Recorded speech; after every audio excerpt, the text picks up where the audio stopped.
I now call to order the meeting of the Board of Education of Baltimore County for June 11th, 2019. I invite you to rise and recite the Pledge of Allegiance to the flag, to be led by Angela Chen from Dundalk High School. We will then remain standing for a moment of silence in recognition of those who have served education in Baltimore County. I pledge allegiance to the flag of the United States of America and to the republic for which it stands, one nation, under God, indivisible, with liberty and justice for all.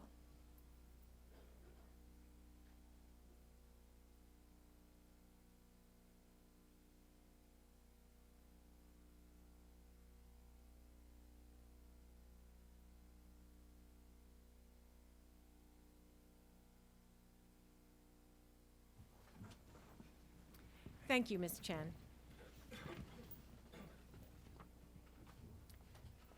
The next item is consideration of the June 11th agenda. Ms. White, are there any additions or changes to tonight's agenda? There are no changes or additions. Hearing none, the agenda stands as presented. Earlier this evening, the board met in closed session pursuant to the Opens Meetings Act for the following reasons: to discuss 1, the appointment, employment, assignment, promotion, discipline, demotion, compensation, removal, resignation, or performance evaluation of appointees, employees, or officials over whom it has jurisdiction, or any other personnel matter that affects one or more specific individuals. 7, consult with counsel to obtain legal advice. And 9, to conduct collective bargaining negotiations or consider matters that relate to the negotiations.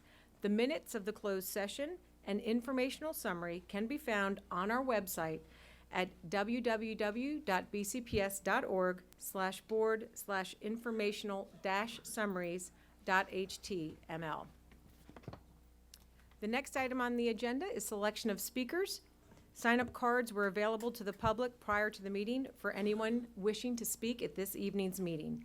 Board practice limits to 10 the number of speakers at a regularly scheduled board meeting. Each speaker is allowed 3 minutes to address the board. The completed sign-up cards for this evening have been placed in this box, and the first 10 drawn from the box will be our speakers for tonight during the public comment portion of the meeting. Of course, if fewer than 10 sign-up cards are received, all who signed up will be permitted to speak.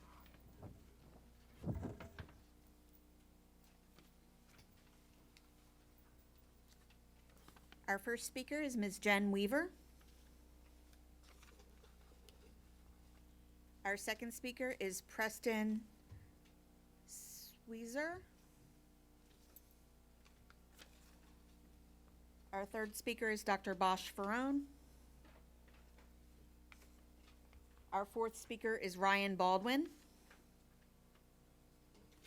Our fifth speaker is Colleen Baldwin.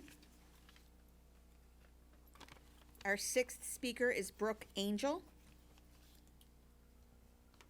Our seventh speaker is Renuka Reggae.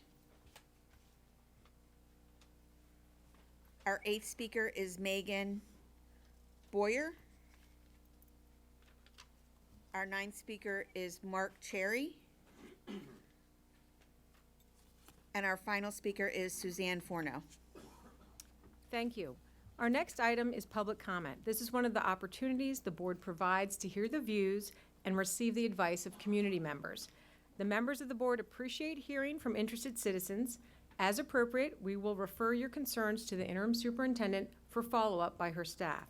While we encourage public input on policy, programs, and practices within the purview of this board and this school system, this is not the proper forum to address specific student or employee matters or to comment on matters that do not relate to public education in Baltimore County.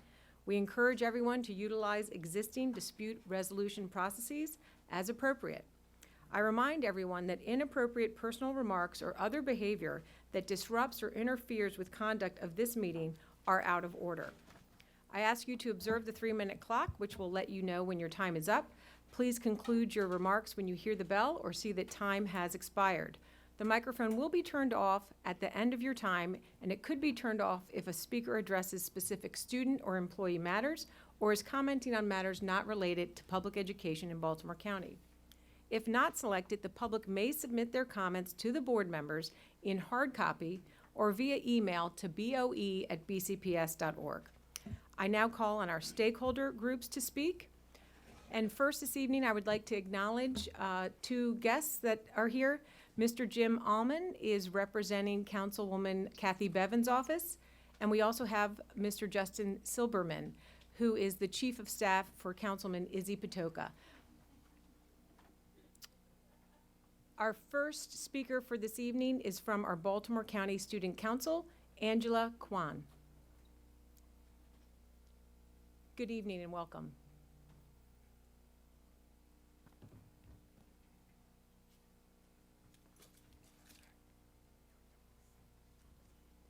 Good evening, Chairwoman Causey, Vice Chairwoman Hen, Superintendent White, and the Board of Education. Thank you for the opportunity to speak tonight. My name is Angela, and I'm a rising senior at Delaney High School. I am so honored and excited to be serving as the Baltimore County Student Council's president for the 2019-2020 school year. Our initiatives for next year include combating climate change at a student and school level, holding dialogues about mental health and bullying, and increasing student advocacy in local and state government. Finally, I'd like to thank Halima, Ruben, and Mrs. White for their dedication to representing and serving the students of BCPS this year. Thank you for your time. Thank you. Our next speaker this evening is from TABCO, President Ms. Abby Baton. Good evening and welcome.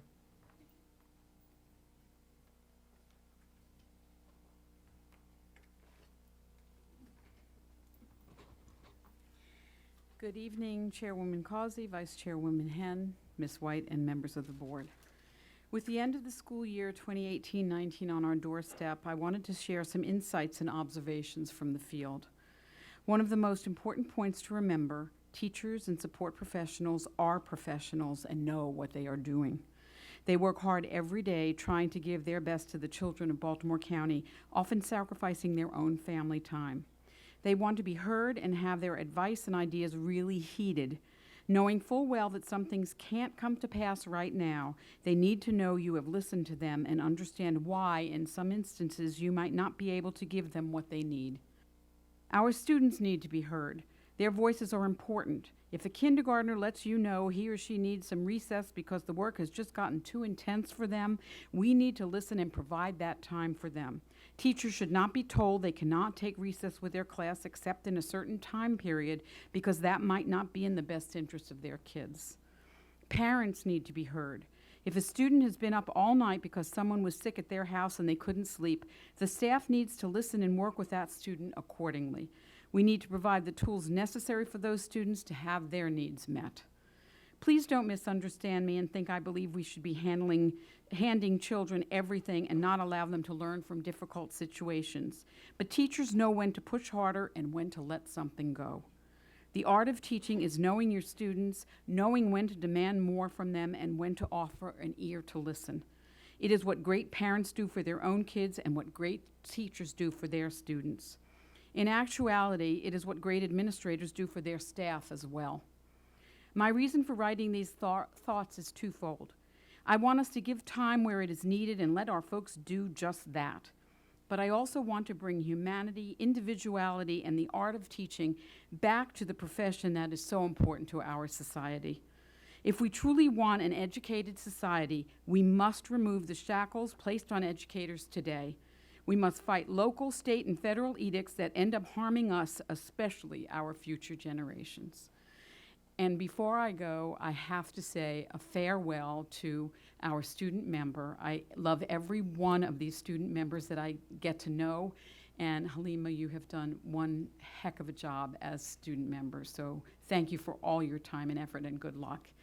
And finally, to Mrs. Verlita White, you will be missed.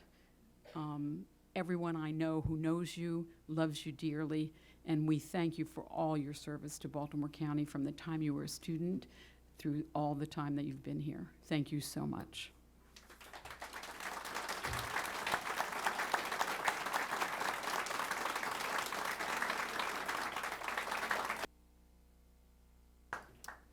Thank Thank you. Our next speaker is from the Special Education Citizens Advisory Committee, Ms. Elizabeth Hembling.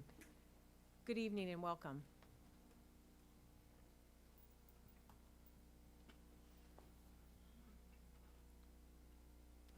Good evening, Ms. White, Kazi, Ms. Hen, and the members of the board. I am Liz Hembling. I'm here today representing CCAC as well as Decoding Dyslexia Maryland to support contract ARA 21219 Open Court K-3 Phonics program. Decoding Dyslexia Maryland is a parent-led movement driven by families concerned about reading instruction interventions for all students. Learning to decode is essential for learning to read and write. Students need teachers who are knowledgeable about the science of reading and their curriculum, such as Open Court, that provides a scope and sequence to explicitly teach the foundational skills of phonemic awareness and phonics. This combination will help students gain the decoding skills necessary for skilled reading, writing, and spelling. For years now, Baltimore County has focused on reducing the large number of students who struggle with reading. They've started revamping their literacy approach by first addressing the severe gaps in special education interventions for dyslexic students. They address this need by training teachers in Orton-Gillingham, which has been a huge success. Baltimore County has also recognized that the reading gap for many stems from lack of explicit instruction in foundational reading skills, such as phonemic awareness and phonics in early grades. Many teachers report that they were not taught the science of reading or how students learn to read in their pre-service teaching training coursework in college. As a result, we've had a knowledge gap in the classroom as few teachers knew how to identify or teach the skills struggling readers required. To address this, Baltimore County has trained close to 1,000 teachers in letters, language essentials for teachers of reading and spelling. This important training on the science of reading arms teachers with the knowledge of how children learn to read. But unfortunately, teachers have not had a foundational skills curriculum available that supported implementing this new knowledge. For this reason, Decoding Dyslexia and CCAC support the contract to purchase Open Court. Schools that piloted Open Court saw gains in reading scores that they attributed directly to it. We spent a great deal of time speaking with teachers all over the system about their needs regarding the reading curriculum. Without question, this program has been the most requested by teachers all over the county. This program addresses the current reading gap of foundational skills in the gen ed classroom that many teachers have been trying to fill on an ad hoc basis. Thank you for your commitment to being a change agent in education by leading our state with initiatives that implement the science of reading. Open Court will be a key part to making sure all children learn to read. I would like to thank Baltimore County for their commitment to literacy and bringing evidence-based approaches to reading instruction in both the special ed and general ed classrooms. It is because of the joint efforts of Ms. Shea and Ms. Ryder, along with the support of this board and, of course, Ms. White, that Baltimore County is years ahead of all other counties in Maryland. We hope that these initiatives continue under the new leadership of Dr. Williams. And thank you, Ms. White, for your commitment to literacy and everything you've done. Thank you. Thank you. And our next speaker this evening is from ESPBC Educational Support Professionals of Baltimore County, Ms. Jeanette Young. Good evening and welcome.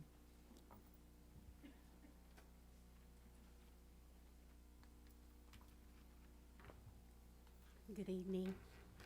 I appreciate the opportunity to address the leadership of Baltimore County Public Schools. My name is Jeanette Young, and I'm the president of ESPBC Education Support Professionals of Baltimore County. During my previous presentation to the board, I have advocated for the need for equal access and opportunities for ESPs of Baltimore County. Every support staff person deserves to have an equal access to timely information. In today's information age, this could come through allocating devices to each of the staff members. There needs to be equitable staffing for paras, office professionals, and technicians. These numbers will allow the support staff to meet the growing needs of the students we are here to support. There's a need for ongoing professional development. As practices and programs and protocol change, the support staff must be included in the training. Lastly, I advocate for the need to support a budget that includes salaries and staffing for our support staff. Thank you again for creating a budget that focuses on us. Ms. White said, people for our people. The ESPs are among the lowest paid staffs in Baltimore County Public Schools. We appreciate each of your effort and vote in supporting our salaries. Halima, I thank you. We thank you for the support that you have provided for our students across Baltimore County Public Schools. Ms. White, it has been a pleasure working with you, and I wish you the best as you move across this educational work. For your advocacy, we appreciate all that you do for us. Thank you, everyone at the board. Thank you. Thank you.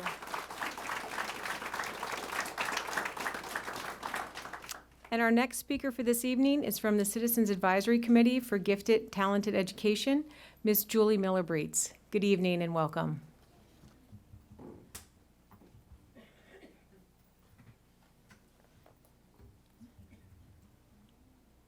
Good evening, Chairwoman Causey, board members, Ms. White, and the BCPS community. Just last week, we had our last GTCAC meeting of the year. We had a new parent come to our meeting and heard something very familiar. I had no idea there was a group like this. It's always gratifying when we have a new parent attend a meeting because, much as in teaching, you feel like you have made a difference and someone has walked away with a little more information, a little more knowledge. Advocating for excellence in GT education often starts with educating parents, but it doesn't end there. A key role of our group is to act in an advisory capacity to the BCPS superintendent and as a corollary to the board. We have spent this year focusing on the theme of accountability and thinking about ways we could best advise the school system to increase accountability as it relates to GT programs and services. In fact, this theme actually started several years ago with the policy revision the revision of Policy 6401, which now calls for the superintendent to provide to the board disaggregated data for advanced academic students, including student achievement, attendance, suspension rate, graduation rate, and standardized test scores. We look forward to this initial data reporting. Policy 6401 also now requires consistent implementation, periodical evaluation, and any necessary revision related to identification processes, as well as the implementation of accountability measures for the monitoring and evaluation of the administration, identification, and instructional delivery of advanced academic services in all BCPS schools. Affirmed by this base provided by Policy 6401, we advised Interim Superintendent White at our meeting with her last November to initiate an outside evaluation of the Advanced Academics GT program in Baltimore County. The last outside evaluation was done 25 years ago and highlighted many of the same issues still being talked about today. No evaluation has been done since the elementary GT program changed in 2014. Further thinking has led us to believe that there should be regularly scheduled internal program reviews, which also seems to be the direction of the proposed COMAR revision. It is also in the spirit of accountability that at our EdTech meeting in December, we asked questions about how software was chosen and evaluated with the GT student in mind, and how its efficacy is evaluated, and why at our April meeting, we spoke with community superintendents about best practices in evaluating principles related to GT, and how to rein in variability and inconsistency in GT identification and programs within BCPS. We will continue to ask questions to further accountability measures and are hopeful that you, as the board, will do the same. Finally, I can't end the school year without a call out to Ms. Alima Adekoya. She's been a delight to watch on the board this year. We deeply appreciated her hosting one of our meetings at her home school, Milford Mill, and we wish her all the best. Also, huge thanks to Verlita White. The forward positive progress that we have experienced the last few years and the strong relationships we have built with Team BCPS would not have happened without your leadership. We are very thankful and appreciative and also wish you the very best. Thank you for your time.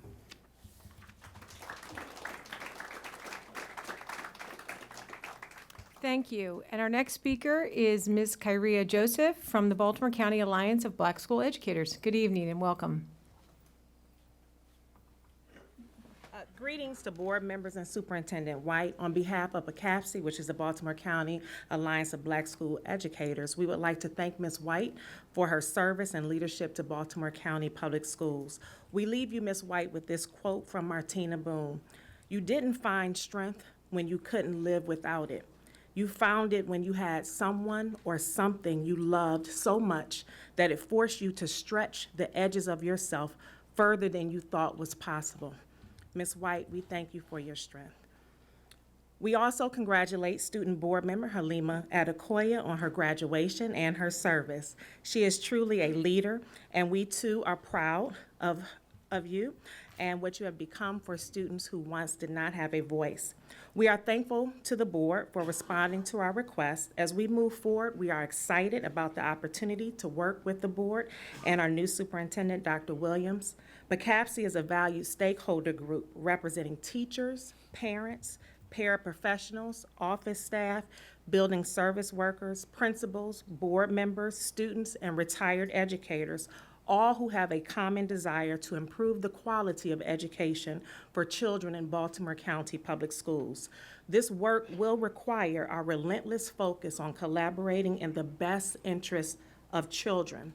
May we keep this as our primary focus. Have a wonderful summer and enjoy this time with your families. Thank you. And our next speaker is Tiffany Stith from the Northeast Area Education Advisory Council.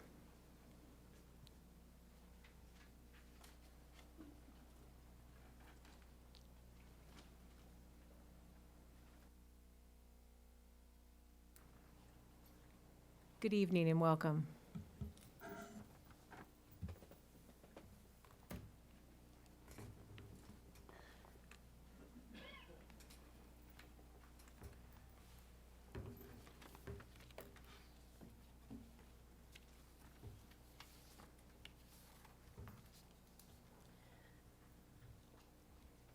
Good evening, Superintendent White and ladies and gentlemen of the board. Seeds are planted in soil. With the proper conditions and care, seeds grow and begin to flower, produce, and even thrive. What happens if crowded conditions occur? Do we uproot the flower? Only by placing it in soil that is comparable, or better, could we expect the flower to continue to thrive. If not, placing it in any other type of soil would result in the flowers withering and stagnation. So what do we do with the crowded conditions of the flower? With my metaphor, you've probably determined by now I'm speaking about children at Perry Hall Middle School who are subjected to overcrowding at their home school. Of the three options presented, none of them as it stands work.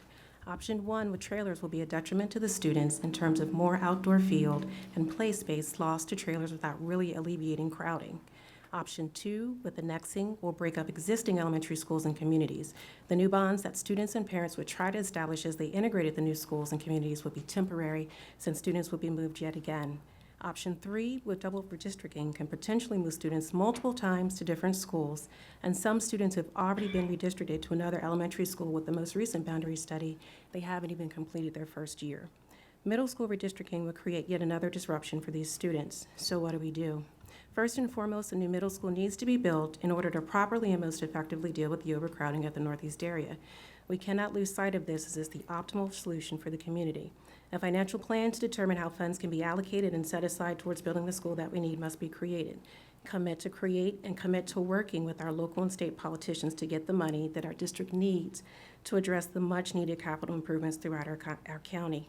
I liken it to if you need $10,000 or $100,000, whatever it is for your down payment on a home, you may not have it now, but do proper financial planning and you'll get there.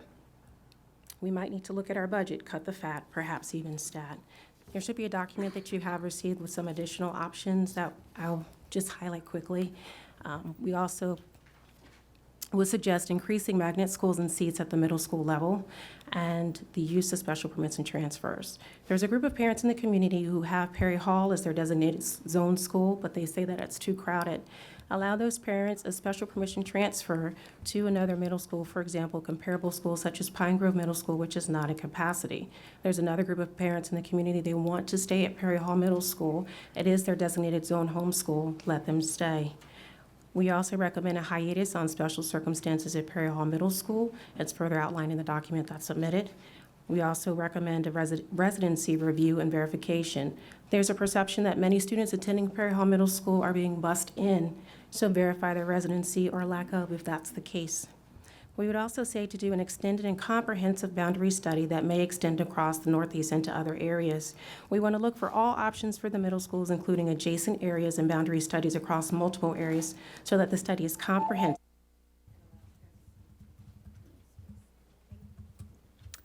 Thank you.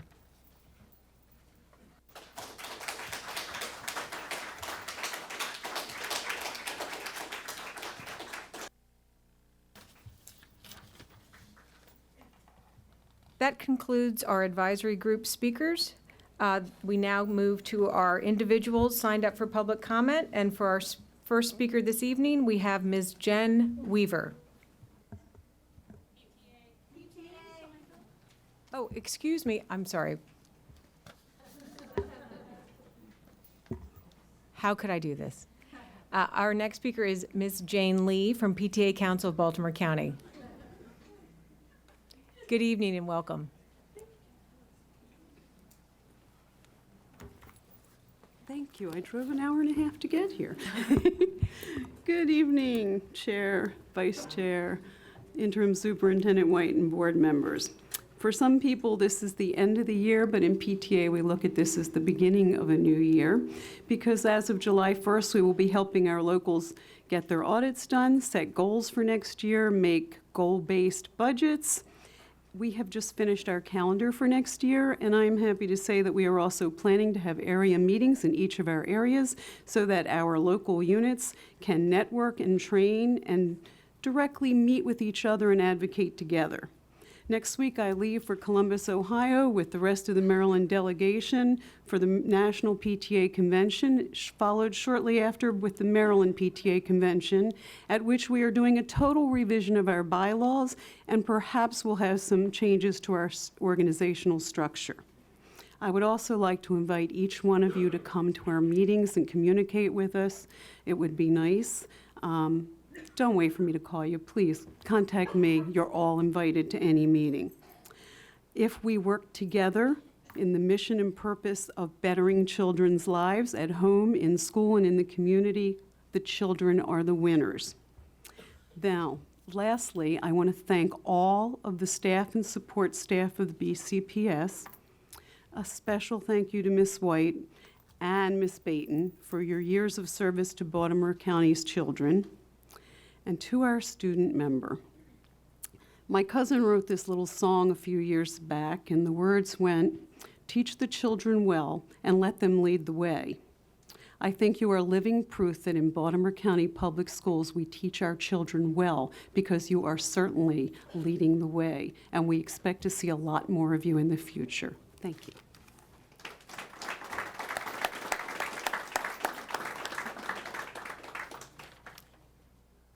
Thank you. Our next speaker for the evening is Ms. Jen Weaver.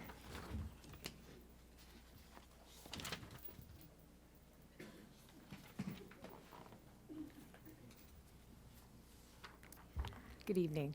Hi.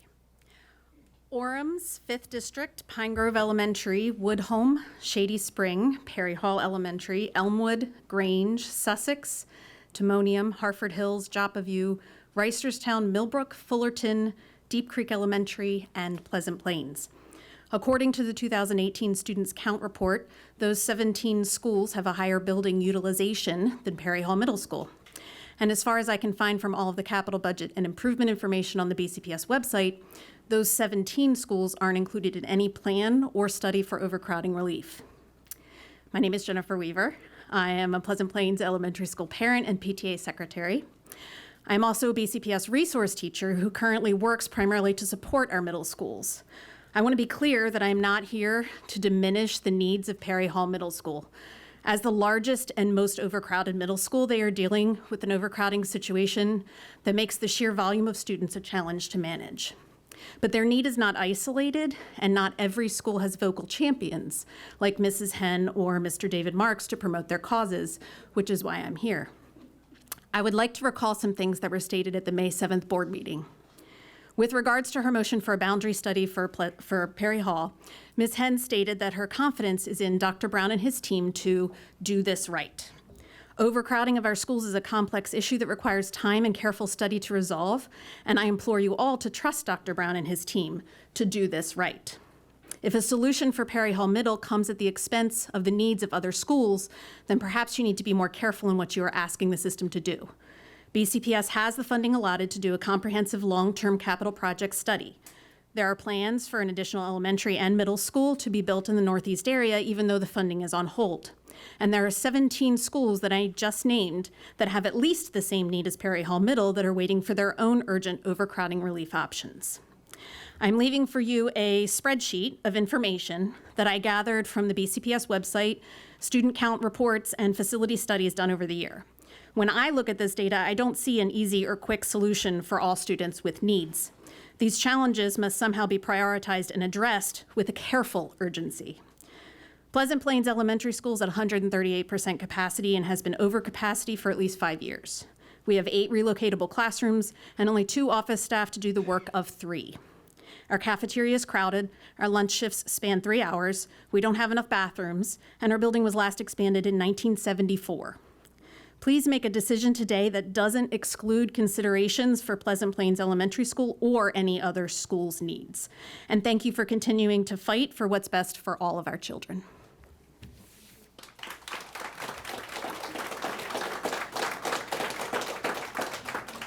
Our next speaker for the evening is Preston Snedegar.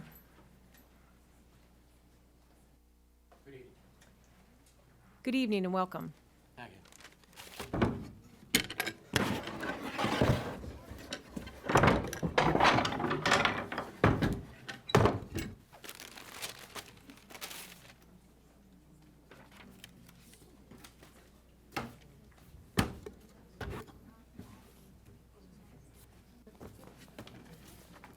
To the honorable men and women of Baltimore County. Baltimore County of Education utilizes Robert's Rules of Order to conduct meetings. There are some very special exceptions. Number 1, the lottery for citizens to determine if they win permission to speak. Number 2, not allowing citizens to yield their time to another speaker. Baltimore County School Board allows politicians, at their request, to speak freely at this board meeting. Baltimore County School Board allows stakeholders to speak on a favored status. The average tax-paying citizen is provided a degraded status to speak at board meetings. This degradation is so bad that the citizens may never, ever be able to speak in the first board meeting, or the second board meeting, or the third board meeting. Standard statistical analysis. These 2 alterations, additions, or addendums to Robert's Rules of Order are designed specifically to shut you up, the average citizen. The racial conflicts of separate but equal come to mind here, as well as the philosophy of Descartes. Descartes believed that what separates man from the animal kingdom is our ability to question. You take the general public's ability to question out, you treat them like an animal. And maybe this is why I felt when I was trying to question this board on some issues 2 meetings ago. I have a solution for this problem. I'm a businessman. A new stakeholder group needs to be created having the same status as the other groups. I, Preston Snedegar, volunteer to serve as initial chairman. Free, that's a good thing. Okay, what I want to call it is QED, Qualia Rota Demonstratum. Latin translation, that which is to be demonstrated. Let the people help you. You have a massive amount of very intelligent, articulate people. They won't come back 3 times. They won't do it. Now, the new group will allow the tax-paying citizens the right to speak out, question, and offer solutions to problems on equal footing. I believe it's not too distant past Mr. Russell T. Is he here? What's his last name? T. Kuhn? We have a Mr. Kuhn who's not All present right, I this didn't want to evening. pronounce his name wrong. A member of the Board of Education indicated with a stroke of pen he could make changes. Fine with me. I humbly ask that he take the appropriate actions to honor my request, knowing full well the time is of the essence. I can hand these out because I have extra time to you, or whatever the protocol is. But it's a tough issue for me. Sir, if you have documents to hand out, you may hand them to Mr. Shaw and he'll hand them to the board. Thank you. Each get a stake. This is the new stakes. I have 2 grandkids that may come to this Baltimore County soon. I want you to be the best. I don't see that. I can help you make it the best. Okay, believe me. That's why I'm here. Thank you. Thank you.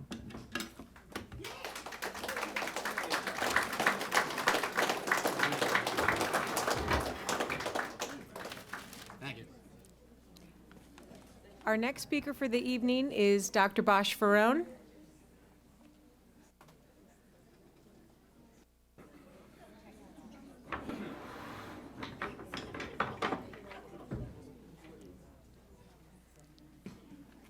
Good evening and welcome. Good evening to all. I don't have anything with me except my words. So, Ms. White, I thank you personally. I know you will be doing well in whichever endeavor you will take. I truly thank you for your services. So my question today to the board, what do you want our students to be after they graduate? Usual answer is to excel in math, science, and English. Of course, that's good. However, I propose to you, our Board of Education, to educate our students to learn to tell the truth, to be honest. So into that, I want to go to June 4th. It was supposed to be Professional Day, coinciding with the Muslim holiday Eid al-Fitr. It has been sacrificed as a make-up day, which means not only we sacrificed it, we sacrificed the rights and the culture of the Muslim students in the county. This is in contrast to the other minority, which is treated most special, most favorably, and the professional days are coinciding with Yom Kippur and Rosh Hashanah. Of course, they don't really get sacrificed because they are in the beginning of the year. To me, this is disparate treatment, and it does not really fit what the Board of Education stands for. The calendar is really packed with holidays. And sometimes some board members say, you know, what's equal treatment? So I like to really focus on that in my minute. The Board of Education made a grave mistake in 1995 when it closed on the Jewish holidays of Rosh Hashanah and Yom Kippur without any objective secular reason. It was a political reason. And the time is to fix that. Do not close on any religious holiday, just close on Comar holidays. 4 professional days is too much. The teachers don't need 4 of them. 3 is plenty, maybe 2. It's time to be electronic. It's time to communicate in a different way. And I think starting after Labor Day is more appropriate.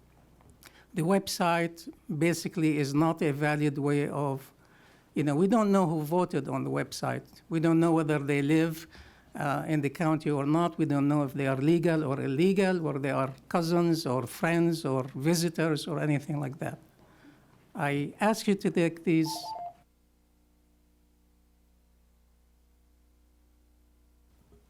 Thank you, Dr. Ferran. Our next speaker for the evening is Mr. Ryan Baldwin.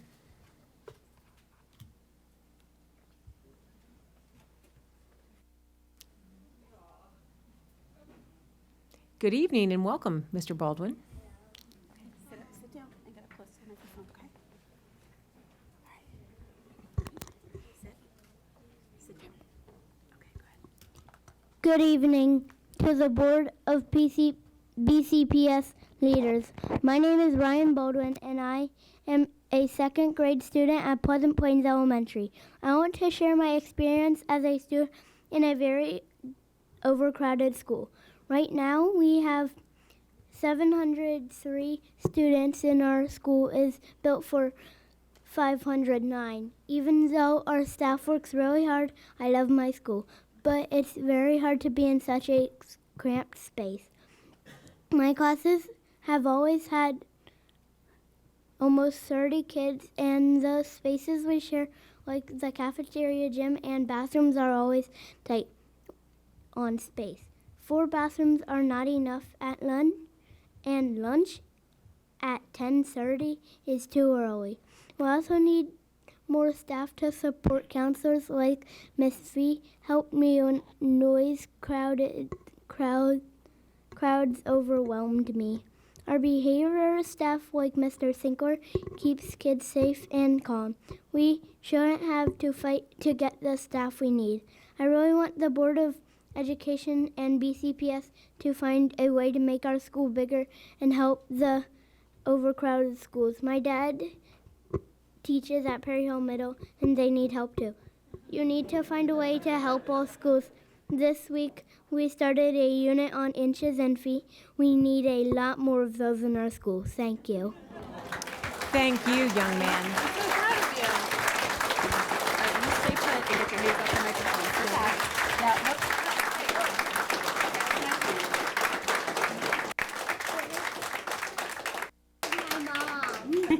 That's Sit great. down now, it's my Thank turn. you so much for coming. And next we have Mrs. Colleen Baldwin. Good Good evening. timing. No, sit still. It's kind of fun, though. Good evening, Chairwoman Causey, Vice Chair Hen, members of the board, and the BCPS leadership in attendance tonight. My name is Colleen Baldwin. I am the PTA Vice President at Pleasant Plains Elementary, the parent of this awesome second grader, and a future Panther, and I'm also a proud BCPS spouse. I appreciate the opportunity to speak to you again. As you well know, Pleasant Plains has been at 138% of its state-rated capacity for the better part of this school year. Time and again, we've shared how years of projected enrollment data egregiously misses the mark as compared to our real-life numbers. We are the fourth most overcrowded school in the county, with core spaces that were deemed undersized more than 10 years ago for our state-rated capacity. Despite receiving additional relocatables and modest staffing increases this year, there is still no clear direction on a permanent solution for the critical mass of students in our school. Furthermore, we remain significantly understaffed for next year with only one reading specialist, inadequate special education, counseling, and social work resources, one full-time daytime custodian, and insufficient clerical support. After being granted a second behavior interventionist midway through this year, it was denied for 2019-2020. Consequently, we plan to lean on Title I funds to maintain that support, funds that, in my opinion, should not have to be used to supplement BCPS staffing failures. I'd like to make it very clear that neither I nor my peers representing Pleasant Plains have ever sought to position the needs of our school as more important than those of another. Nonetheless, given tonight's discussions around capacity relief for Perry Hall Middle, I feel compelled to address that elephant in the room. You see, I am uniquely tuned in to this issue because in addition to being a Pleasant Plains parent, my husband has spent more than half of his 17-year teaching career at Perry Hall Middle. I understand that the state legislature's failure to pass the Build to Learn Act impacts current capital improvement plans, and the needs of Perry Hall Middle carry significant merit. However, it infuriates me that the proposal to redistrict Perry Hall Middle twice in the next several years would come at the expense of any work to develop a plan for Pleasant Plains. We've more than demonstrated that we want to partner with the experts in our system to find a solution. The sense of urgency for our community is at a fever pitch. This board and BCPS leadership must do better and stop cutting its nose to spite its face. We need to move beyond being on your radar and implore you to initiate an immediate call to action that results in more equitable solutions for our communities. Thank you. I forgot to say thank you. You're very welcome. And our next speaker is Ms. Brooke Angel.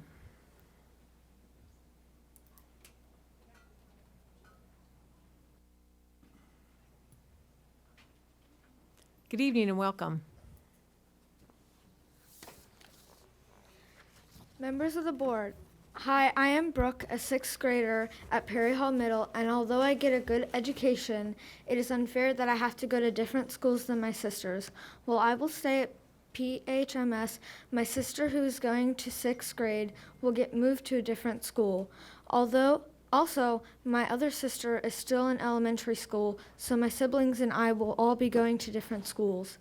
It will be hard for me and my family to fit into the time restrictions for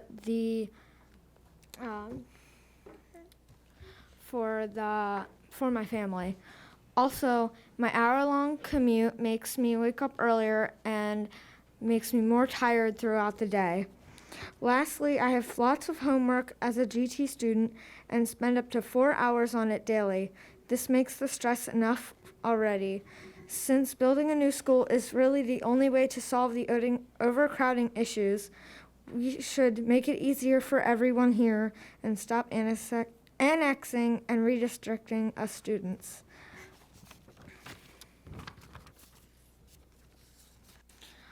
Also, redistricting may provide relief for overcrowding at Perry Hall Middle School while potentially moving our students and school community up to 3 times over an anticipated 5-year period. Thank you.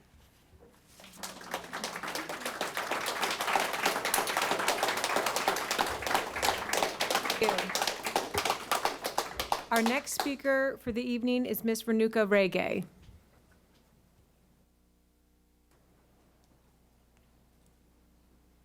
Good evening and welcome.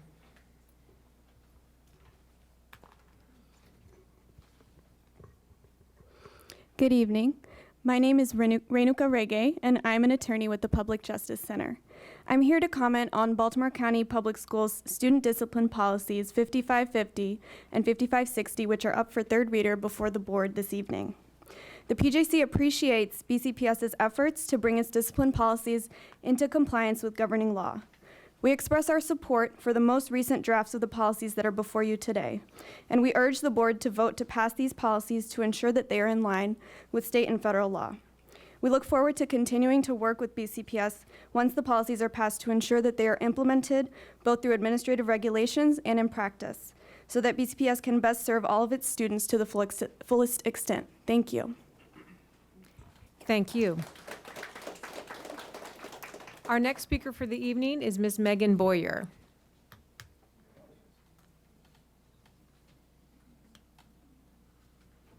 Good evening and welcome. Good evening. My name is Megan Berger, and I'm an attorney with Disability Rights Maryland. I am also here to support the most recent drafts of discipline policies 5550 and 5560. The board has been working for the past year to revise the policies to ensure that they are fully in conformance with Maryland law. We appreciate these efforts and are here today to urge the board to vote to pass discipline policies 5550 and 5560. These policies are a positive step forward for our clients and other students in Baltimore County. We look forward to continuing to work with BCPS to ensure that these policies are fully implemented and that staff are appropriately trained on the new policies. Thank you very much. Thank you very much, Ms. Berger. Our next speaker for the evening is Mr. Mark Cherry.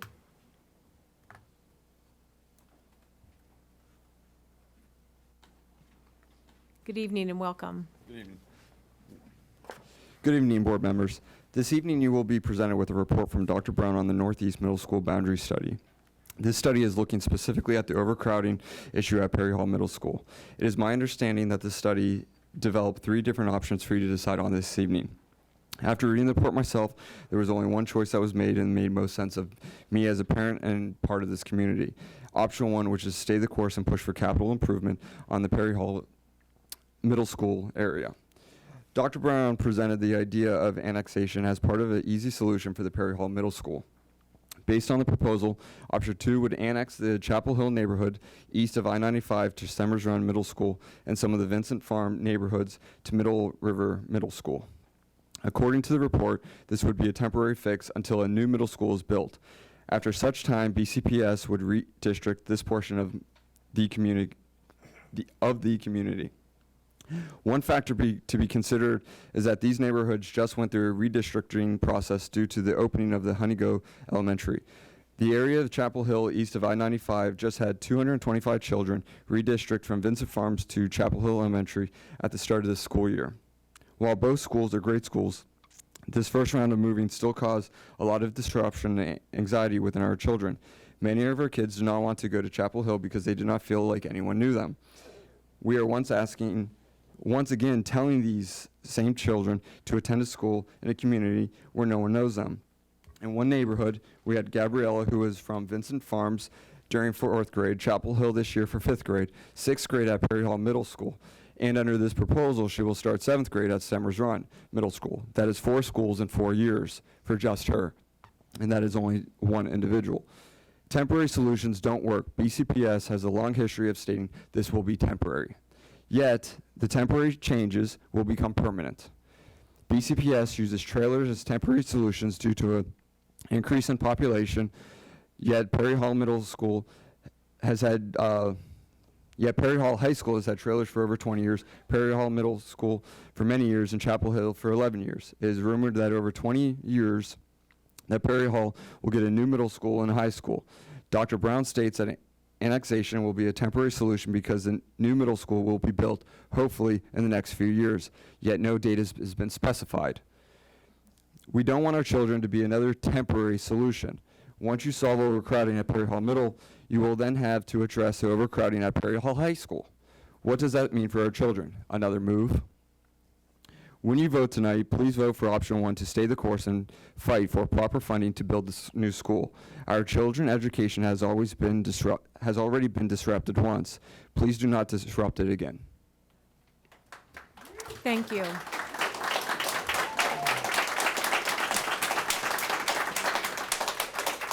Our final speaker for the evening is Ms. Suzanne Forno.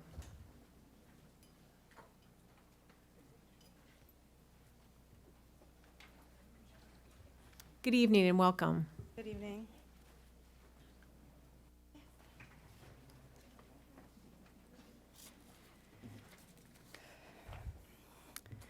As parents of Chapel Hill Elementary and Perry Hall Middle School students, we have many concerns about the proposed relief strategies for Perry Hall Middle School. While we can all agree that Perry Hall Middle School is overcrowded, students are still able to attend and receive a quality education. This is because the faculty and staff have learned to manage through these outrageous numbers that have been caused by continued building of homes in the desirable Perry Hall area. As you walk through our objections to options 2 and 3, please remember you are not just voting to potentially move numbers, you are deciding whether to move young students in their formative years multiple times. The proposed annexation or redistricting of the eastern side of Perry Hall Middle School poses a hardship on many families whose students just changed elementary schools this year. Asking these same families, to move again is simply unfair and unreasonable. These students took time to adjust to the new school. If they were being annexed or redistricted and the new middle school is funded, some students would move 3 times in 5 years. Annexation brings with it additional complications. Students travel further to school and back. The greater distance makes it more difficult for students to participate in after-school activities when parents must pick them up. It increases the difficulty of managing family time and participating in after-school events. Or even greater concern is the difficulty for students to truly become part of a school community when they're supposed to be there only temporarily. Annexation will cause unnecessary stress and anxiety for these families. Redistricting seems premature if we are still anticipating the building of the new middle school. Redistricting affects students, teachers, and their families. It is a costly process that will need to be done twice if the new middle school is built. The process of redistricting is long and stressful for all families involved. To ask families that are just settling in from this past year's redistrictings to go through this process again, potentially twice, in quick succession is unacceptable. Redistricting Perry Hall Middle School now would also be asking others with greater capacity issues to step aside and wait longer for the relief they have been anticipating.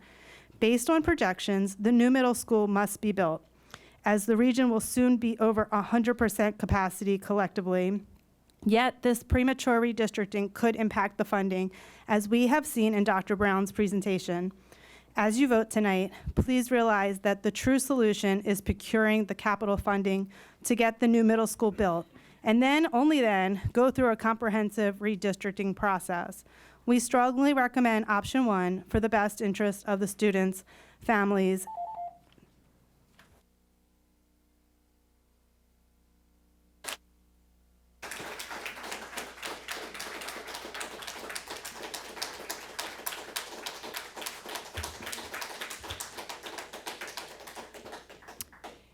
Thank you. The next item is public comment on policies.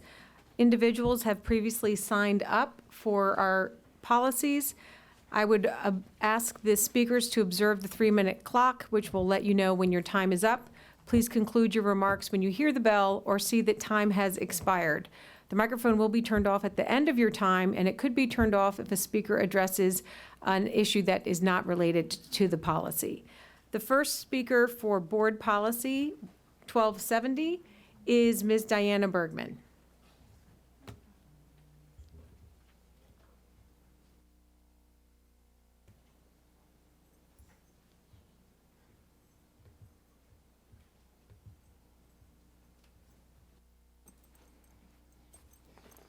Good evening. Good evening. Which policy is it again? 1270. So 1270 is policy coming up for review, and I'm concerned once again. This is the policy that's coming up for review for parent and family engagement. And it says cost analysis, physical impact on school system. No physical impact is anticipated by the readoption of this policy. Back in 2014, I was a stakeholder that got to participate in a focus group revising the policy for parent and family engagement. And back in 2014, Baltimore County looked very different than what it does now. We have a lot of language barriers, a lot of families throughout our whole county that have every right to be engaged in their child's education. A language barrier should not prevent these families. So what I'm proposing for this policy is that, in addition, it also includes this policy to give these families the opportunity to receive information communication-wise so they could be actively engaged in their community, in their school community, and in their child's education. Montgomery County has been doing this since back in 1997. They provided a lot of families that spoke a large population as a different language besides English information to those parents so they could be engaged. We have the technology to do that today. We have the resources, and we're always asking for resources to be able to do this. This should be part of the policy that it requires that we give this information to families. You know, that language barrier shouldn't be a hiccup. They're part of our community as well. Thank you. Thank you. Our next speaker on Policy 1270 is Dr. Bosch. Welcome back.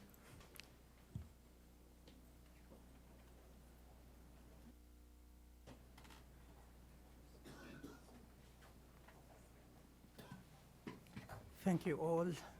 Diana took my thunder kind of a thing. So I'd like to add really my experience. As you know, I am real American. I came 45 years ago. I did know pretty good in English. I used to speak French. And the county at that time was basically one color, 0.1 or something like that, maybe one religion. Dr. Hairston talked about seismic change in 2005, if I remember, February 2005. We had presentation here about the changes. And the website says that students come from 100 different nations, so forth. So my request for you as board members and for administration is that when you deal with students that has a beautiful accent like mine, to kind of like feel sensitive to make sure that they understand the rules, they understand the implications. I do not really truly condone that the United States to be like Canada, like Quebec versus Ontario. I'm a very strong supporter of everyone to learn proficient English and communicate. But in the beginning, immigrants really need that help, and I think that's really important. The other part I want to kind of like ask the board to consider is, as we in the policy involve parents, we need to give parents incentive to be involved. So, you know, involving parents require more effort, more communication, more invitation, more addressing to what is making them not really be involved as they should be. I don't profess that I have really a real prescription for that.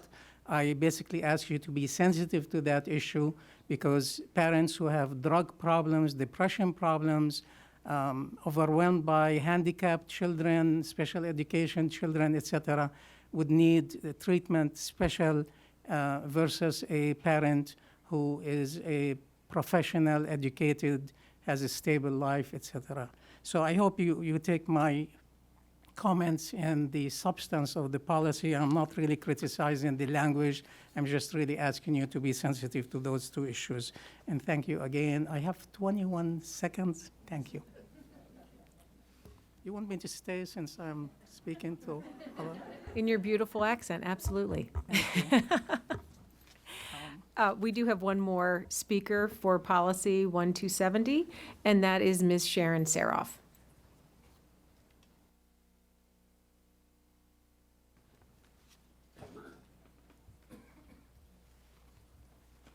May I stay here?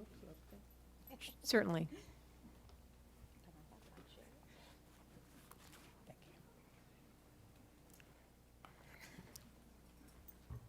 Good evening. Good evening. I have previously noted my concerns about how Baltimore County communicates with its stakeholders and its parents. I have many clients who do not have access to computers, cell phones, the Facebook, the internet, and yet that seems to be the only way we are willing to communicate. I know that you're not changing this policy, but I think you need to be more sensitive to those individuals who do not have access to the only way you seem to be willing to communicate, so that you're communicating with everybody and not with those who are able to afford it. The other issue that I have a concern about with this policy is, again, what Ms. Bergman mentioned, is that we need to have a sensitivity to those individuals who do not speak English. I have a few clients who do not speak English very well, and I don't speak their language very well, and I can tell you that it's a big barrier, and we have to be sensitive to their concerns just as much as we are to anybody else in our school system. So maybe it's time to change that particular policy and make it a little bit more sensitive to those individuals who don't speak our language and those individuals who have different access than those of us like you and me.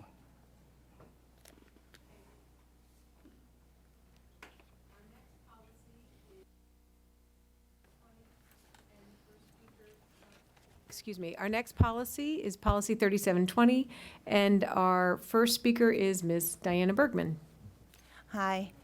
So the policy 3720 behavior threat assessment is actually one that all the LEAs have to consider and put in place together because of the Maryland Safe Act of 2018. My concern with this policy is it has a lot of language.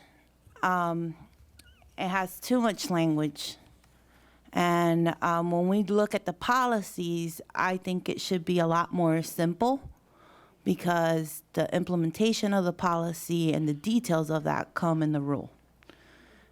And I think it's going to overlap in other parts of the process that we have to comply with federal and state law.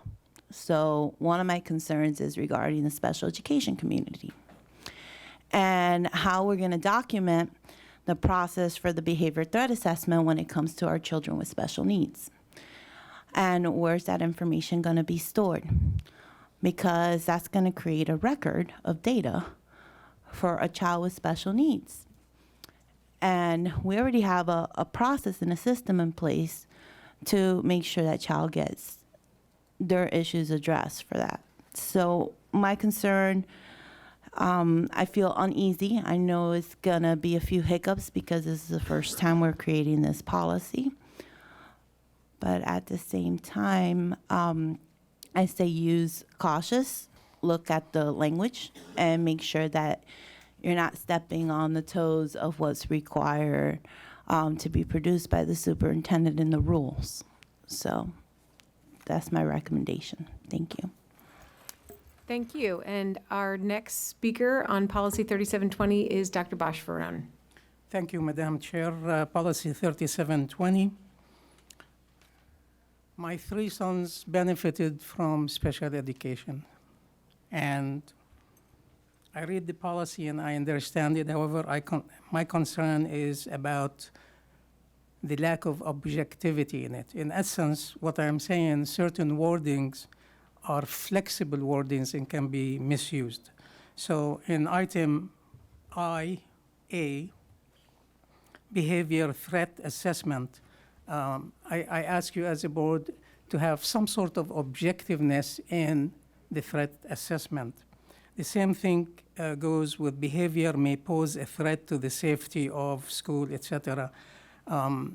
As you know, we have plenty of stereotype in the United States, still disparate treatment based on color, religion, national origin, etc.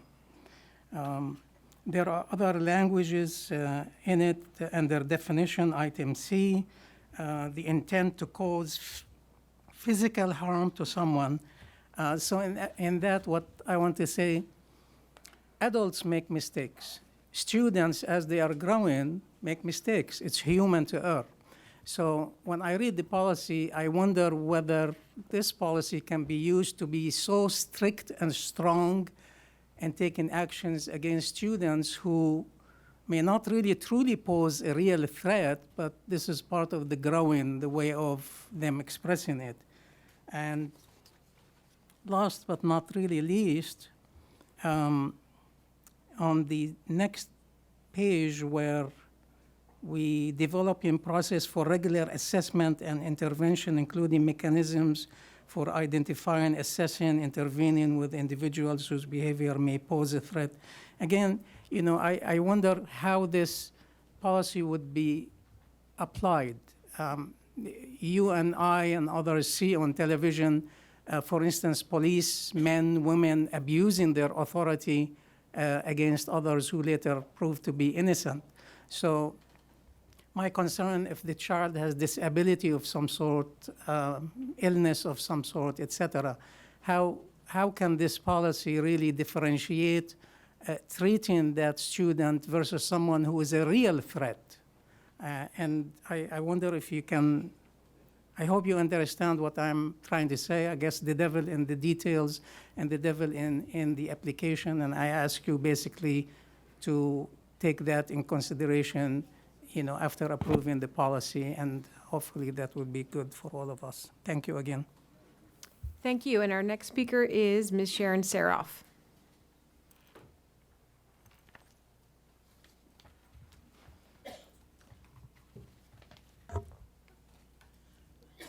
Last month, you heard me speak rather passionately about my son, who was a known behavior problem.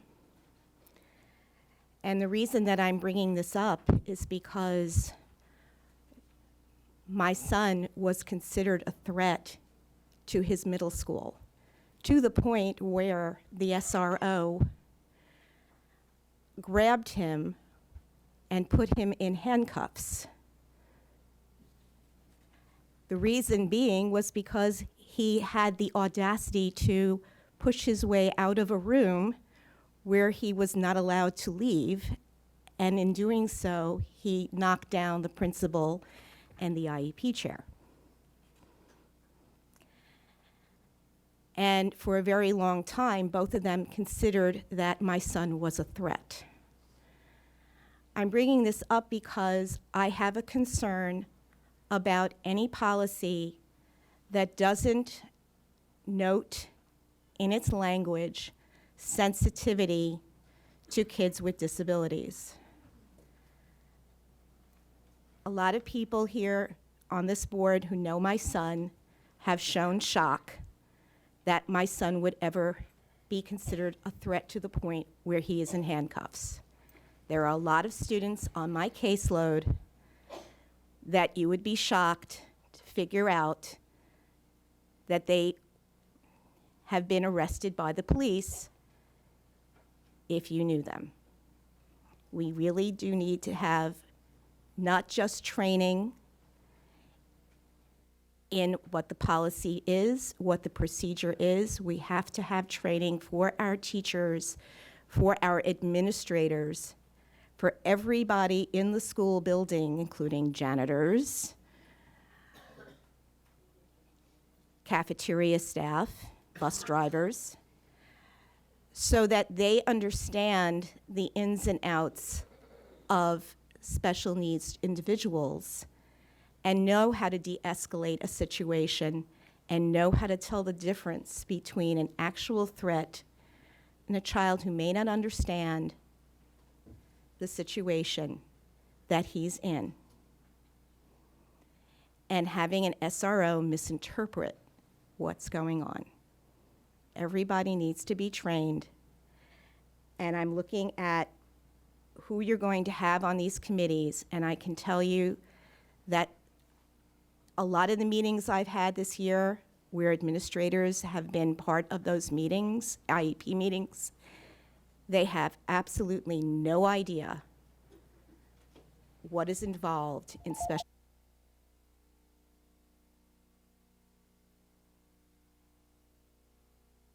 Our next policy is 4104, Personnel Conduct Technology Acceptable Use Policy. And the first speaker is Ms. Diana Bergman. So 4104 is regarding staff and non-employees for approval. So what's acceptable policy? One of the things that I want to know is, could there be included a process of determination of when non-acceptable usage of BCPS equipment is used by staff members during instructional time for social media or sharing information that's not accurate to the public? What does that process look like? Like an appeal process or a disciplinary action process? I don't know. The policy doesn't really identify what that looks like. So I'll give you a scenario example. Let's say you have a BCPS teacher tweeting something on Twitter and the information provided about the school community is not accurate. It could be misleading information, and then you have parents calling and concerning. Maybe they had a fire drill and the communication on social media was that it was an actual fire when it wasn't a fire. How does that get addressed? How is that use of using BCPS technology equipment and social media during instructional time, providing that big hiccup, mistake, or whatever? How is that addressed? What's that process to hold that person accountable so we don't have misinformation out when it comes to BCPS staff or any person that represents BCPS, including board members? Thank you.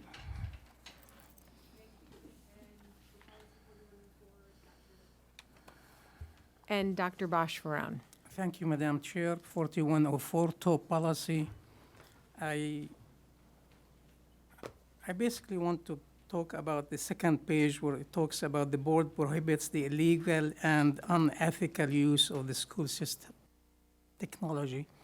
I have no issues with illegal. I basically request some sort of clarification for unethical. This is another word that when I read hospital rules, school rules, etc., it can be misused. It can change with time. What's the definition of ethical versus unethical? And I really wonder if there is a way to clarify that, whether it's a different section of the school system.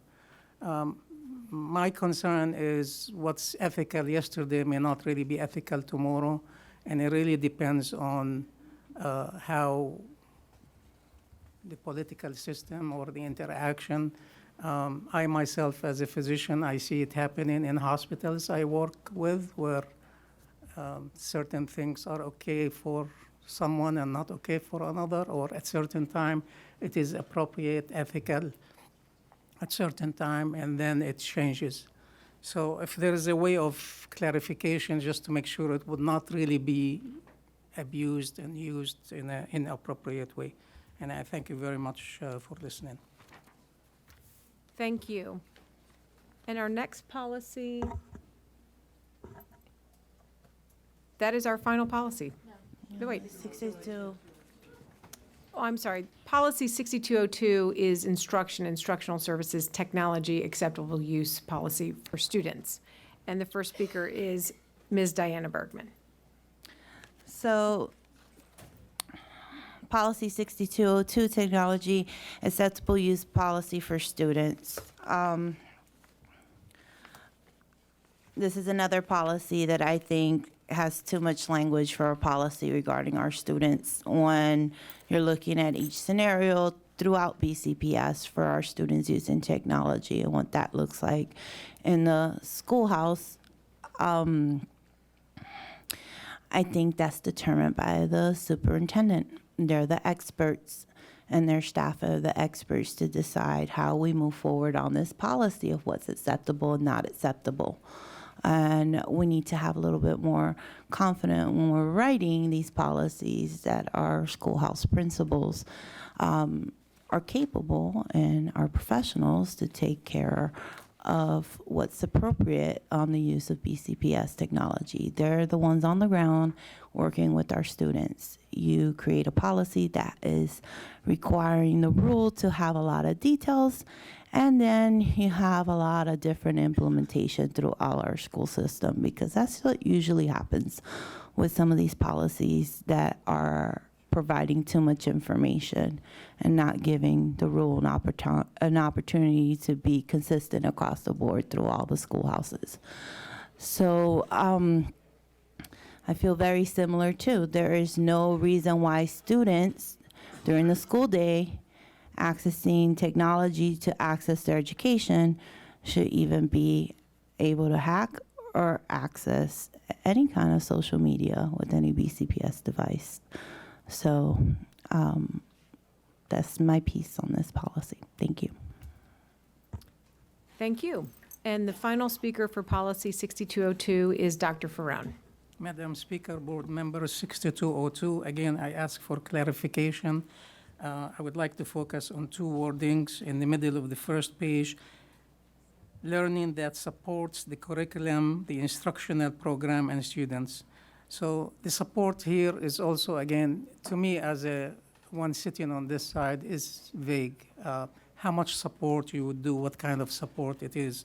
Maybe somehow we can clarify that in a different time or location that everyone would know what the support would be. The second point is about blocking sites or maybe allowing students to see certain sites.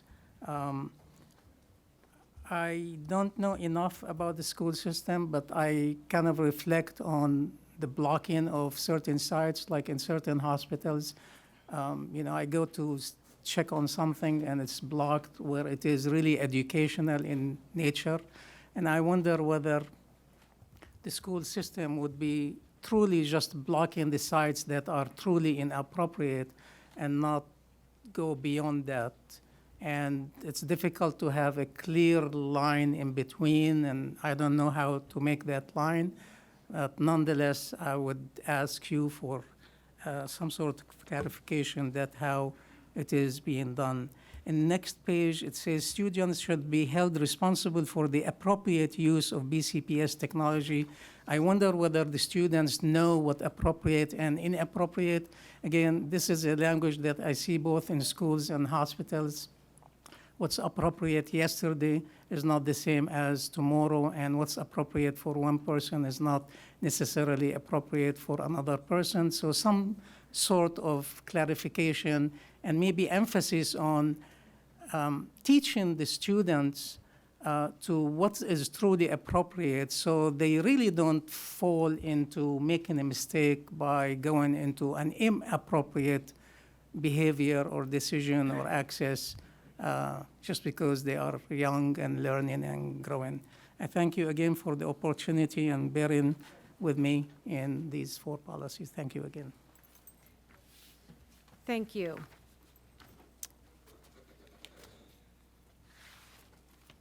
Next on our agenda is a special order of business recognizing our student member of the board, Ms. Halima Adekoya.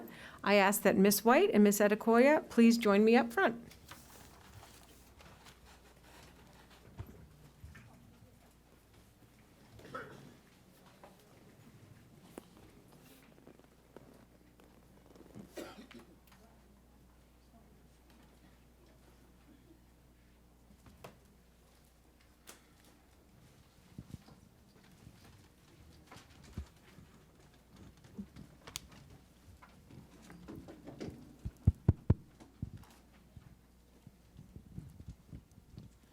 Fellow board members, I move that the board accept the resolution being presented tonight to Ms. Adekoya. Second. All in favor, please say aye. Aye. The motion carries. Ms. Halima, let's get right in the middle here because you're the center of attention. I read this resolution. Whereas Halima Adekoya has served as student member of the Board of Education of Baltimore County with honor and distinction for the 2018-2019 school year, including participation in the board's Curriculum Committee and Policy Review Committee, and whereas her role as a student leader began at Milford Mill Academy, where she served as the class president for Milford Mills Academy class of 2019, Student Government Association, African Student Association, National Technical Honor Society, as well as National Honor Society. Her leadership extended countywide through her work on the Board of Education, her membership on the Superintendent Student Advisory Council, and the Baltimore County Student Council. And whereas Halima's leadership activities are evident as she co-founded a community-based organization for young women, Dare to Be, where she focuses her attention on empowering young women ages 11 to 18. Halima also works with the Prison to Professionals Pipeline, where she mentors individuals with a criminal history to pursue higher education, as well as #BuiltByGirls, an online-based mentoring program that pairs girls with professionals in the technology field who assist young women in exposing them to the necessary skills and network for future career opportunities in technology. And whereas Halima is to be commended with bringing honor to this school district as she continues her education at the University of Maryland, Baltimore County, now therefore be it resolved that the Board of Education of Baltimore County, assembled in regular session on the 11th of June in the year 2019, expresses to Halima its fondest regards and gratitude for her services. And be it further resolved that the board does herewith extend its best wishes to Halima for happiness, good health, and continued success in future endeavors, and directs a copy of this resolution to be recorded among the permanent records of the Board of Education of Baltimore County.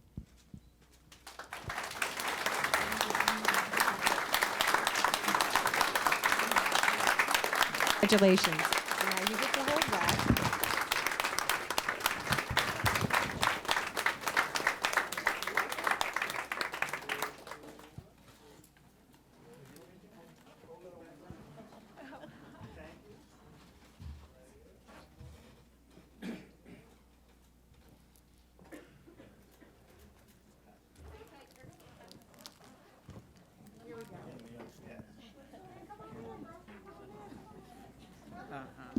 Come on in, family.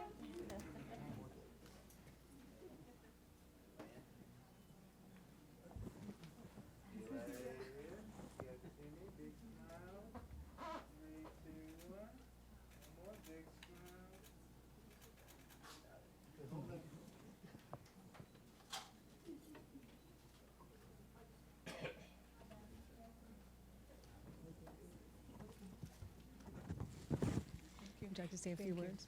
I'll say it in my small. Okay, she's going to say a few words in her report. Thank you very much.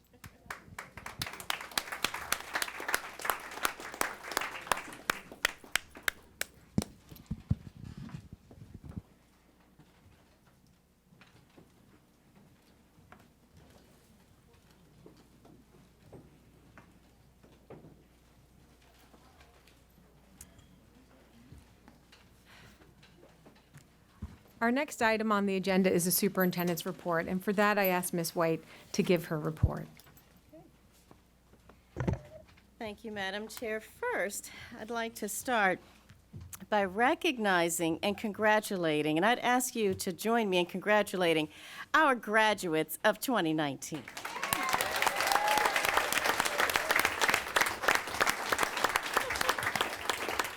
Just yesterday, we finished commencement exercises with approximately 7,000 graduates who are heading toward bright and successful futures. It was an honor for me to shake every graduate's hand.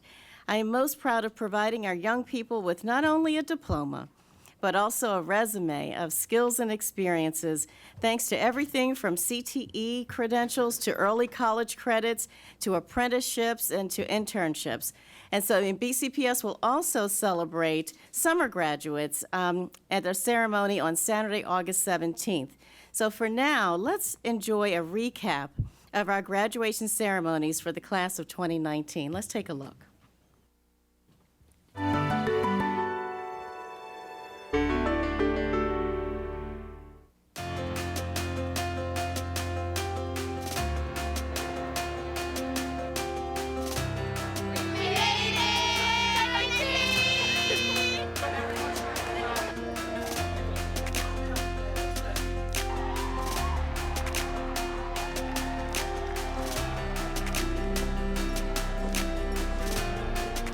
All of the long nights, projects, it's all paying off on this day, and I couldn't ask for anything else. The number 19 is also made up of the first and last of single numbers. In other words, 19 represents the beginning and the end. Therefore, this is the end of your high school education, but the beginning of your adulthood.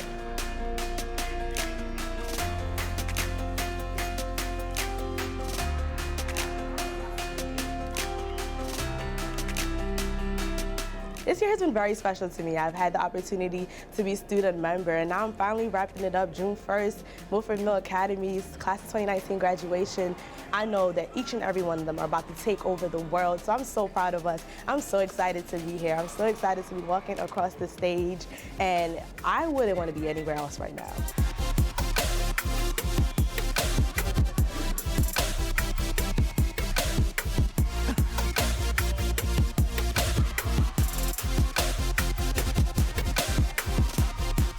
You are graduating not only with a diploma, but also with a resume. That's what we call a gift with purchase.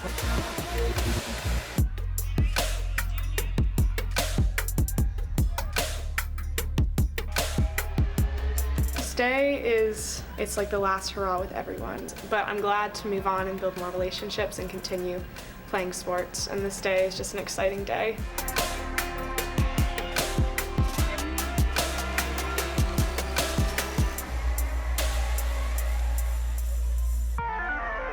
It's bittersweet. I'm definitely excited, but of course you make so many memories throughout 4 years with your best friends, and it's definitely a sad time to see everyone go their separate ways.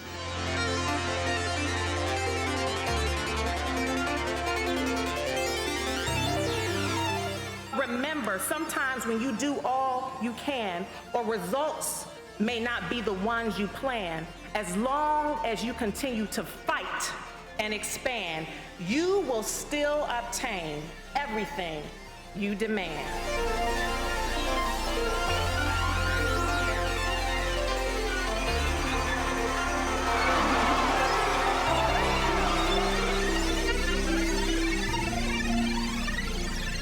Again, let's congratulate our class of 2019.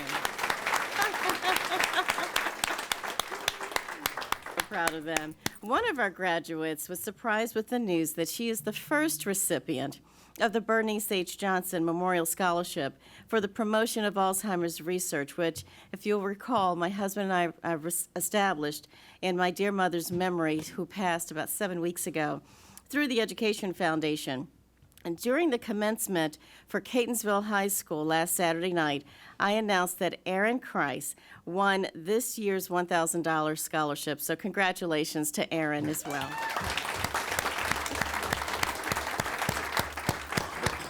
While we are celebrating and recognizing special individuals, we must acknowledge our school resource officers as they are valued members of our school communities who often serve as role models and mentors to our students. This year's School Resource Officers of the Year at the secondary level are Officer Alex Melios of Pikesville Middle School and DJ Moore of Overly High School. We so appreciate their contributions as well as those of the officers who support climate at all of our schools. If you'll recall, we've expanded the School Resource Officer program where we have more officers keeping our buildings safe. So congratulations also to those School Resource Officers of the Year. Last month, we named our 2019 Volunteers of the Year, Gary Green of Milford Mill Academy and Lillian Pasquale and Claudia Malera of Riverview Elementary School. BCPS is fortunate to have more than 109,000 people registered as volunteers who support instruction, operations, and athletics. All BCPS volunteers play a special role, not only in our schools, but in the hearts of our students and staff. Let's hear it for our volunteers. During the Volunteer of the Year breakfast, I announced that the annual award is now named after two of our most steadfast volunteers, John and Marilyn Ryan. I'm proud to celebrate their more than 50 years of service to BCPS and to the Parkville area schools where their 4 children attended school. The Ryans' legacy of service has transcended generations as well as 2 of their children are BCPS educators. The Ryans also attend nearly every Board of Education meeting, and they are here tonight. Please join me in recognizing the Ryans.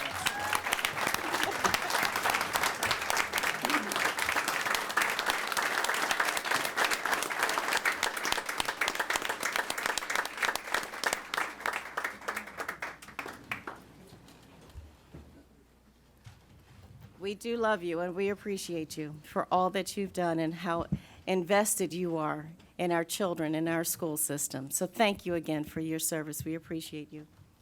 And from the legacy work of the Ryans, I now turn to some new beginnings. Berkshire, Chadwick, and Colgate Elementary Schools recently celebrated groundbreaking ceremonies.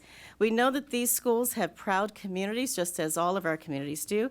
Their new buildings will open in the fall of 2020, continuing a tradition of high-quality learning with new memories. Finally, of course, I want to acknowledge that this is the last time that I will sit in this seat as your superintendent. It has been a blessing and an honor to serve the children and the communities of Baltimore County.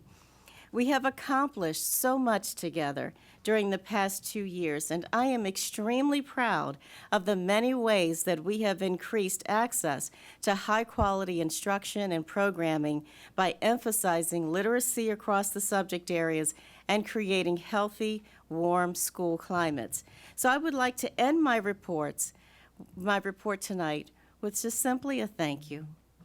Thank you, BCPS, not only for your outpouring of love and support, but also for your hard work to support the students of Baltimore County every day. We have a phenomenal school system, and I am proud of all that we have accomplished together. The past 2 years have been remarkable because we did much more than stabilize our system. And many of you are all here. You know that that was a goal. We had to stabilize the system. But we did more than stabilize the system. We grew the system, and we've progressed the system together due to our collective focus and our diligence. For instance, together, we've expanded magnet and CTE programs by staying committed to equity and high-quality programming for all students. We increased not only our graduation rate, but our college acceptance rates and college scholarship awards. We opened new buildings on time and on budget. We realized gains in student achievement due to our focus on literacy and high-quality instruction. We invested in community schools and enhanced our Welcome Center for our English learners. We realigned academic successes and recognitions for music and the arts because of our emphasis on providing a well-rounded curriculum. We have accomplished much, and we should be proud of that collective work together. It is because of Team BCPS that we have accomplished so much. I do also want to recognize Ms. Halima Adekoya for her intelligence and for her strength and for her diligence on the board. It has been an honor to serve alongside you, Ms. Adekoya. Absolutely, and I thank you for your service as well. The time has come for me, of course, and for all of us to renew our efforts and to continue the forward momentum. To do so, I do welcome Dr. Darrell Williams as the next superintendent. Dr. Williams comes to Baltimore County, as you know, as an experienced educator and administrator from Montgomery County Public Schools. I am working closely with him to ensure a smooth transition, and I have to say, he's one heck of a nice guy. And so, as I make this transition, I will ask the BCPS community to do just a few things for me. And that is, be kind to one another. Tell the truth, of course, but be kind to one another. Assume the best about those who serve children every day. Those from the central office to the classroom, those from food services to our volunteers. Assume the best in people and not the worst, because our children are watching. Our children are watching how we honor one another, how and if we respect each other, how we hold our heads up high and how we progress forward. How do we identify what needs to get done and do so collectively, but do so together, respectfully and honorably? And that's what I would ask our community to continue to do. Start and end every conversation with children. And we'll never go wrong if we do that. And so never forget, we can never forget whom we serve. Again, our children are watching. Again, I will always be a part of BCPS. I am BCPS through and through. And I want to thank you for your well wishes, for your support. And never forget, we are BCPS and we are BCPS strong. Thank you, everyone. It's my pleasure.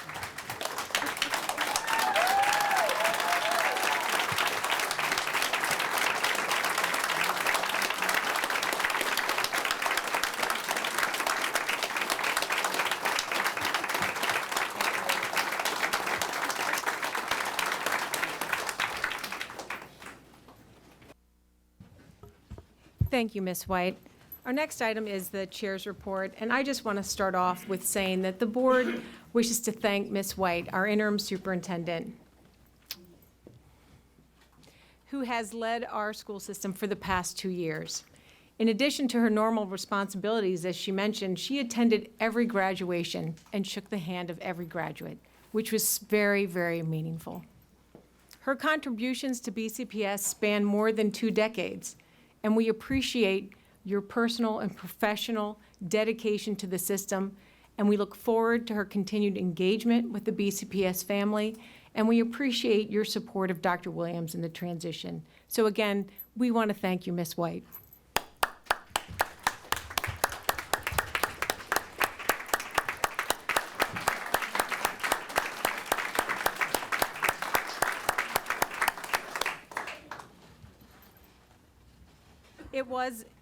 It was indeed a really wonderful and positive and forward-looking events as we had the groundbreakings for Colgate, Chadwick, and Berkshire Elementary School. It's just another evidence of our commitment as a board and as a school system to equitable facilities for all of our students all around the county.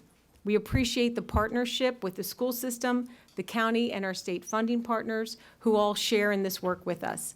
I also want to especially thank board members Makita Scott and Mr. Rod McMillian for bringing remarks to those events. I also want to echo the comments regarding graduations. We had 27 high school graduations, 3 of our special schools, and 24 comprehensive high schools. We had board members attending all of those events. We even had a new board member who attended 10 graduations, which is a record among board members recently. So I want to extend a special thank you to Lily Rowe for all of that enthusiasm and support for our graduates. I also want to thank the other board members who attended graduations. It is truly inspirational to watch our students cross the stage, be congratulated by their principals, school administrators, teachers, Ms. White, other school system leaders. It's also a great time for board members to connect with school faculty in a special way. We had the pleasure at one of our graduations discussing career technology education programs, and I received a souvenir from Newtown High School regarding how their graduates receive industry certifications. So a special shout out. It's also our evidence of mission accomplished, and we congratulate each and every graduate, and we wait to hear all about their future success. We also look forward to our summer graduation to celebrate those students' success as well. And we appreciate every person who has contributed to the success of our graduates and to every student at every school in every area of our district. We wish the teachers, support staff, and every 10-month employee a rejuvenating summer. We appreciate our year-round employees and school leaders and administrators as well, and we hope they also get some time off to renew their energies and enthusiasm. In looking forward, the board and school system are preparing for the incoming superintendent, Dr. Darrell Williams, to join us on July 1st. The board looks forward to introducing Dr. Williams to the school system and community in the weeks to come. Stay tuned to bcps.org for future details. In discussing changes, it is important to understand that the foundation of our school system is firm. Baltimore County supports public education. The community is actively engaged, as we saw here tonight. It's very supportive of the schools. Teachers, school staff, leaders, administrators, and all the staff have hearts for children. Additionally, our county and state government consistently make public education a priority, not just in words, but in deeds and with robust funding. So moving forward, Baltimore County Public Schools is on a wonderful path. Finally, we wish all a great summer, and we look forward to planning over the summer for a great opening in August and September. With that, that is my report. Thank you. Our next item is Ms. Adekoya's student member of the board report. Dear Team BCPS, I still remember sitting on Ruby Tuesdays with my mom and cousin when I received a phone call from Josie that I was the student member-elect for Baltimore County. It always seems like it was just yesterday I told my mom, and she knelt down in the middle of the restaurant praising God's name. Fast forward to last week, as I sat to write my last SMART report, I found it extremely difficult to locate the right words to leave that final lasting impression. I've had the best year of my life, one I truly can never forget, and it all began with BCSE. From visiting schools like Bedford Elementary, Franklin Middle, and Kenwood High with President Ruben Amaya, to hosting terrific events such as Mind Over Matter Conference and Principal and Teacher of the Year.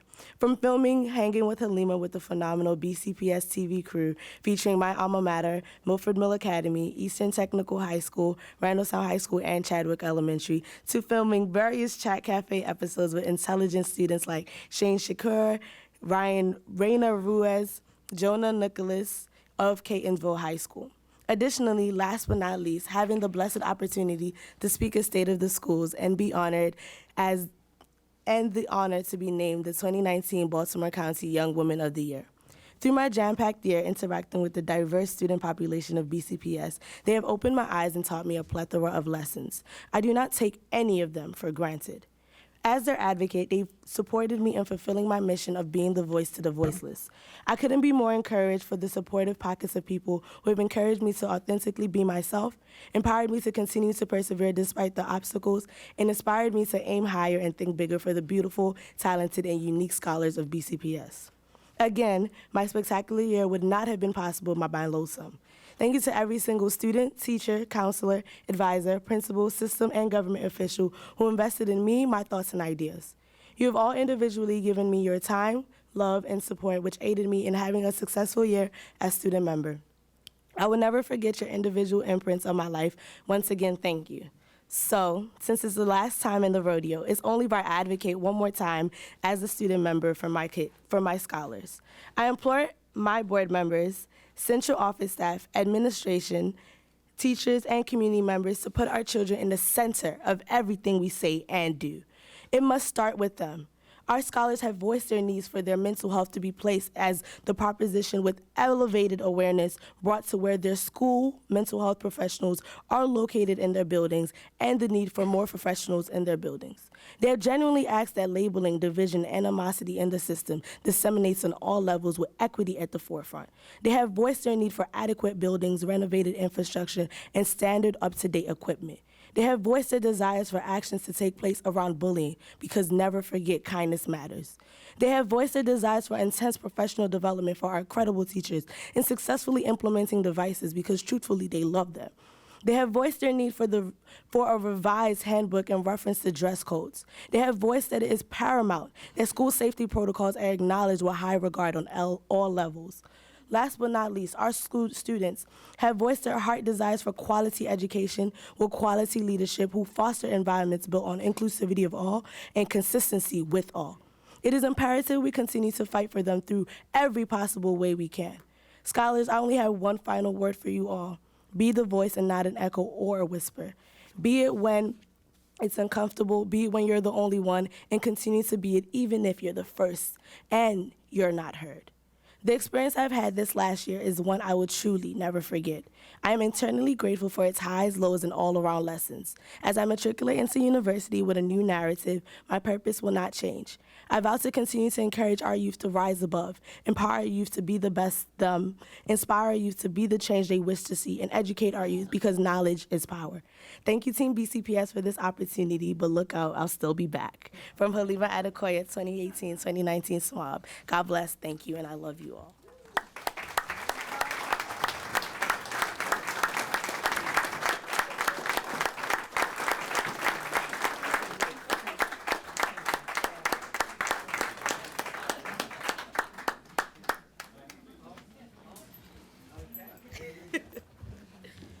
Thank you very much.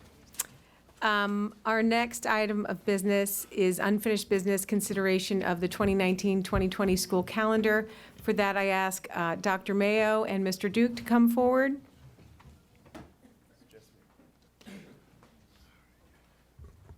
Good evening. Chairwoman Causey, Vice Chairwoman Henn, Superintendent White, members of the board. Here once again regarding the 2019-2020 calendar. I have a quick overview just to kind of bring you up to speed.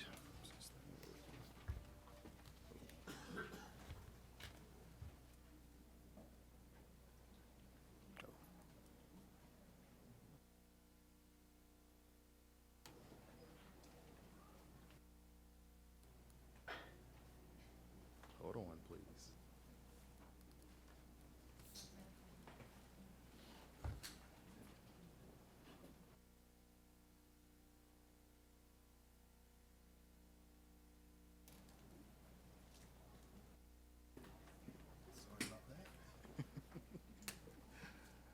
Okay, just to kind of give you a quick overview again regarding the calendar.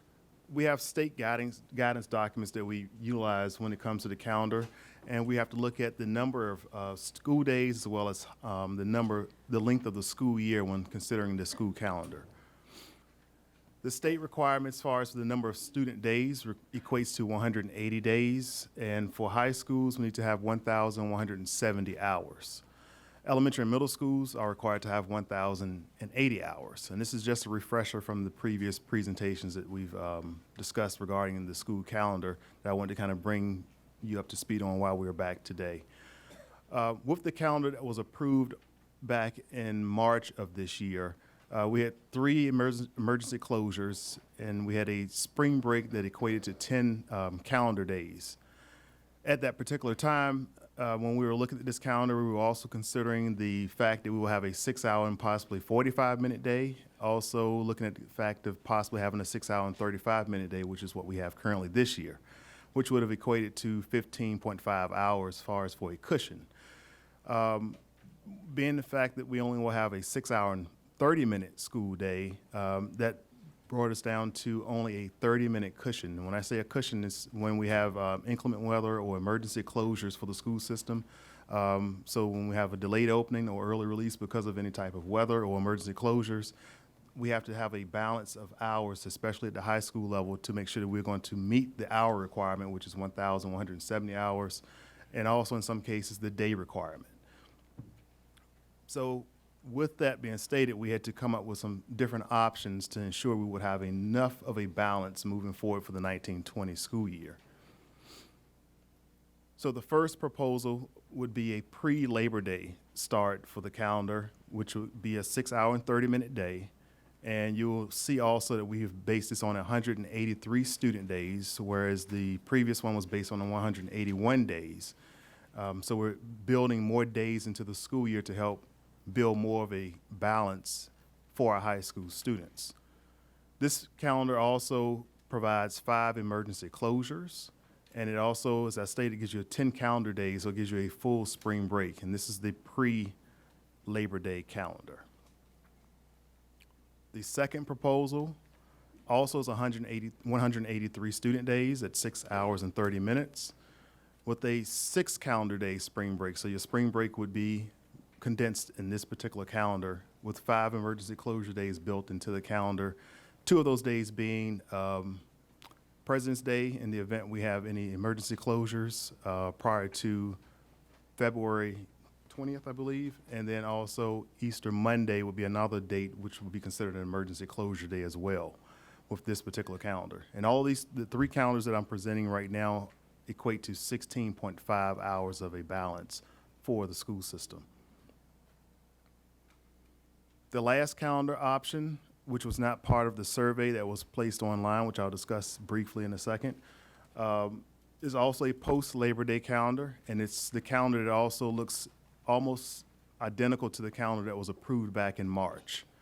With this particular calendar, you also have 183 student days. It's a 6 hour and 30-minute day, but you also have a full spring break, the 10 calendar days of a full spring break with this calendar. So this particular calendar would fall in line with what was approved back in March, with President's Day, being one of our considered emergency closure days, as well as Easter Monday. And then we would also have 3 days at the end of the school year that we would carry over as well in the event that we needed to utilize that time period. So this slide here, which is kind of busy, especially for our public to see at this particular time, but it kind of gives you an overview of the 3 different calendars that we're discussing this evening. One being a pre-Labor Day, 10 calendar days for spring break. One being a post-Labor Day with 6 calendar days for spring break, and one being a post-Labor Day with 10 calendar days. Any questions? Board members, any questions or comments for Dr. Mayo? Mr. Offerman? Could you give us the proposed closing days for all 3 of these calendars? Yes. Ending day, I mean, ending, at the end of the school year date, I'm sorry. My eyes are not that good anymore. So for the first calendar, will be June 19th for the post-Labor Day, this is the post-Labor Day calendar, which was the last one we just did. Right. The pre-Labor Day calendar, the last day would be June 16th for students. And the post-Labor Day was 6 calendar days. The last day would be on June 19th for students. Thank you. Ms. Pasteur? Mr. Mayo, aren't those with closures if we have 5 closure days, the dates That's that you correct. just So gave? it would be bound, So it goes up, for the pre, it's June 9th with no, June 16th with no, and June 12th. that's with no. correct, yes. If that is fine for me.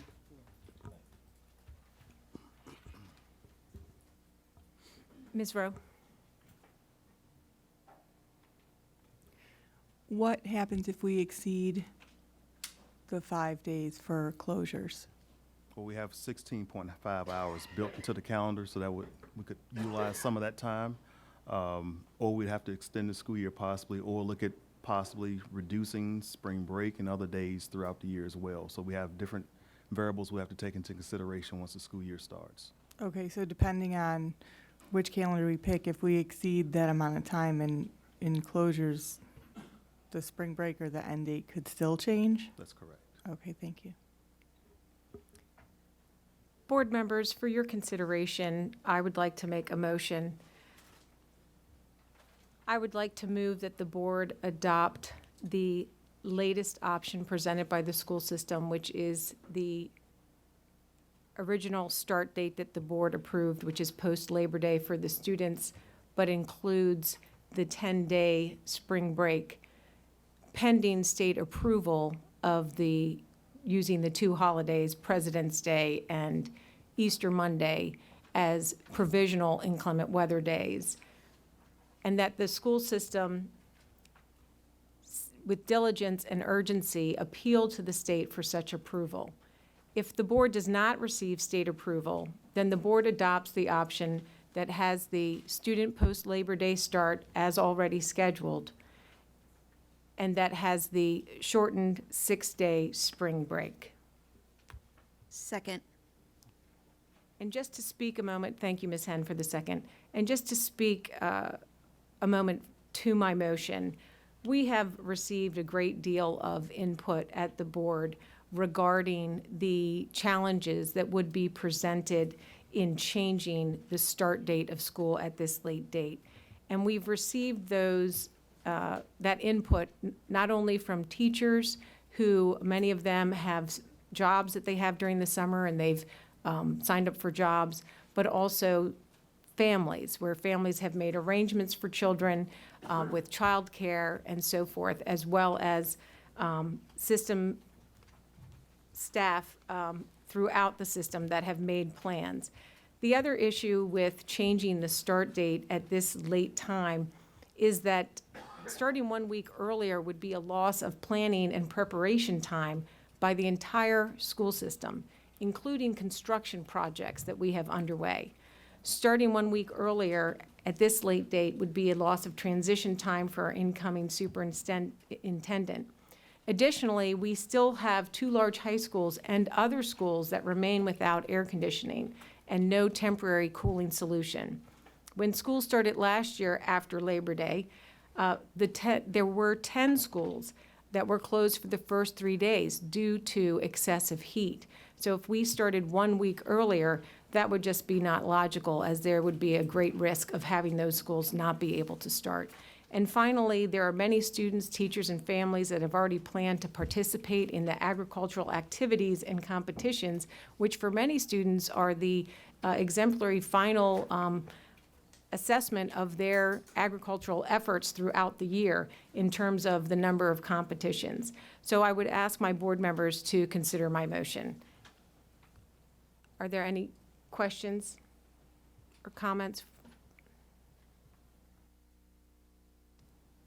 Hearing none, may we have a roll call vote? Yes. Yes. Yes. Yes. Yes. Yes. Yes. Yes. Yes. The vote is unanimous and the motion carries. Thank you, Dr. Mayo, and thank you to all the staff that have worked on this issue. There were a lot of challenges, but we appreciate everyone's efforts to bring forward a solution for our school system. Our next item is item K, unfinished business, consideration of board policies. Members of the board, the Policy Review Committee asks that the board accept this report of the committee's recommendation to amend the following policies. Policy 110, publications, radio, television, and digital media.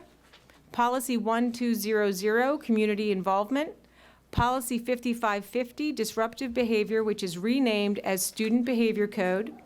Policy 5560, suspensions, assignments to alternative programs or expulsions, which is renamed as suspensions and expulsions. And the committee's recommendation to delete policy 6602, alternative education programs. These recommendations are presented to you on tonight's agenda as Exhibit K. As a result of public comment received, the Policy Review Committee has recommended additional edits to policies 5550 and 5560. The policies presented on tonight's agenda reflect those additional edits. Do I have a motion to adopt the recommendations of the board's Policy Review Committee? So moved. Thank you, Ms. Rowe. No second is required. Is there any discussion? Hearing none, those in favor, please raise your hand. Any opposed? None. The motion carries unanimously. Thank you very much. I especially want to thank the Policy Review Committee and our council and our administrative support for working so diligently on all of those policies. And also the many community members that had input and allowed us to strengthen those policies for the benefit of our students and school system. The next item on the agenda is item L, unfinished business, Dogwood and Johnny Cake Elementary School capacity relief. And for that, I asked Dr. Brown to come forward.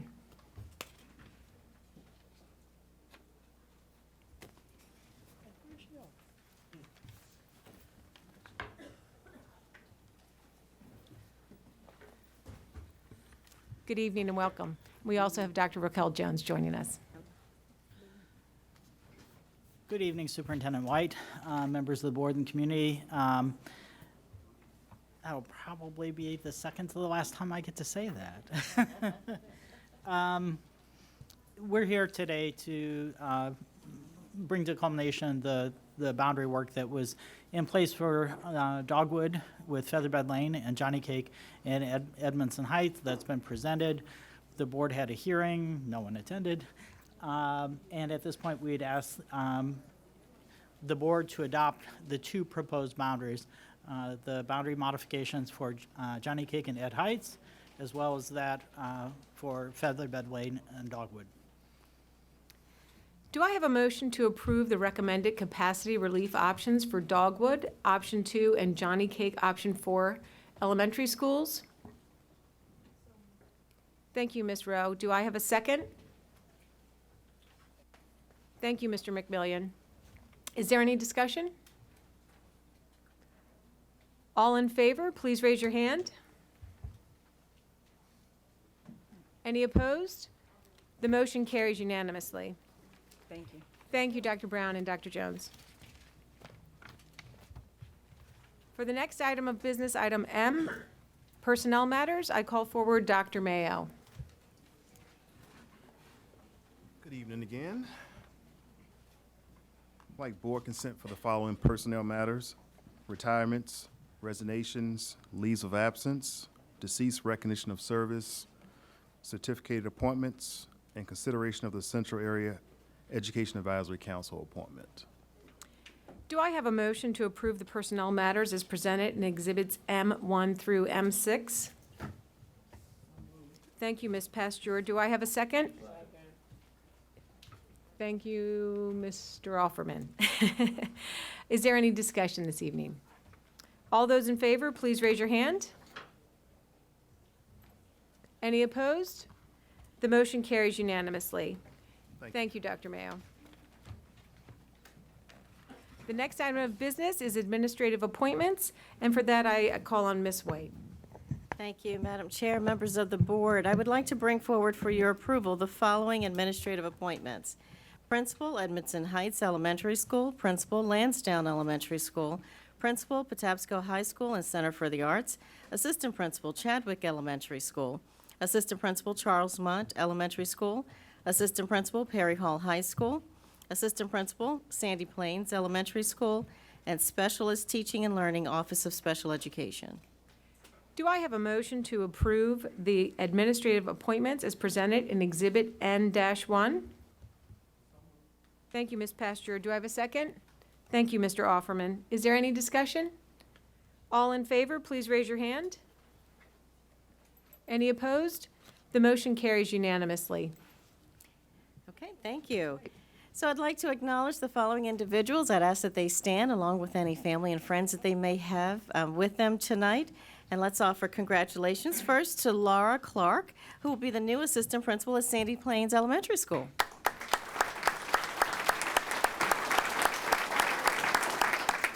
Laura, do you have anyone here with you this evening? Yes, my husband, Zachary Clark, and mentor and friend, Berger. Very good. Congratulations. I'd also like to acknowledge Terry Cohey, who will be the new assistant principal at Perry Hall High School. Terry, do you have anyone here with you tonight? Yes, this is my husband, Brian. Congratulations. I'd also like to acknowledge Jacqueline Hardwick, who will be the new Specialist Teaching and Learning, Office of Special Education.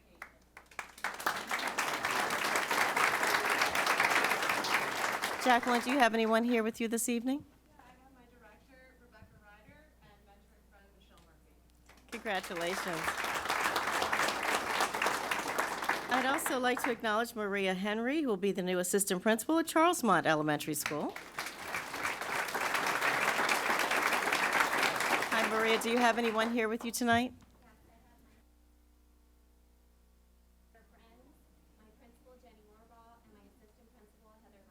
Very good. Congratulations. I'd also like to acknowledge Amanda McBride, who will be the new principal at Lansdowne Elementary School. Congratulations, Amanda. Do you have anyone here with you tonight?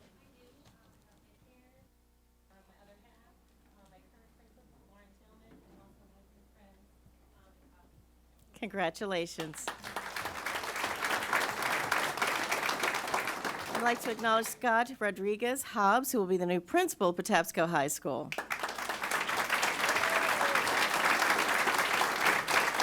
Hi, Scott. Do you have anyone here with you tonight? I have my mother, my husband, our son Noah, and then some colleagues and friends. Wonderful. Congratulations. Congratulations also to Nicole White, who will be the new assistant principal at Chadwick Elementary School.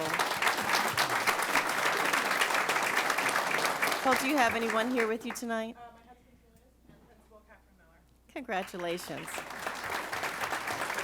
And last, certainly but not least, we'd like to congratulate Erin Womble, who will be the new principal of Edmondson Heights Elementary School.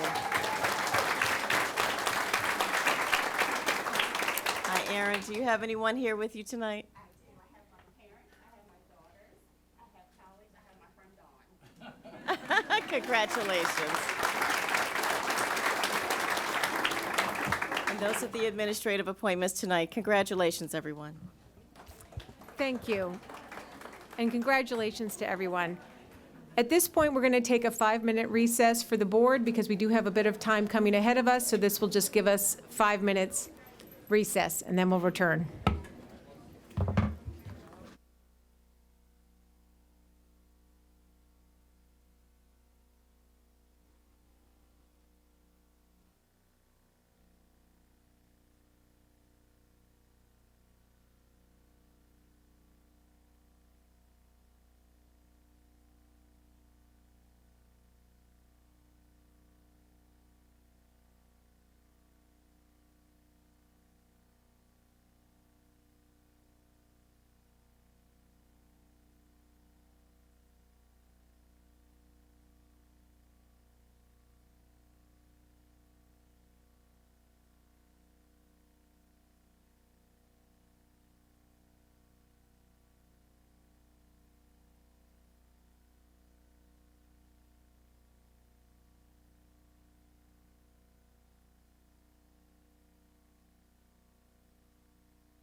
Thank you for your patience as we took a recess.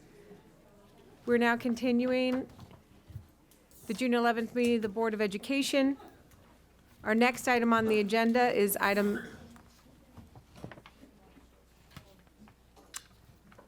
O, new business, superintendent's contract.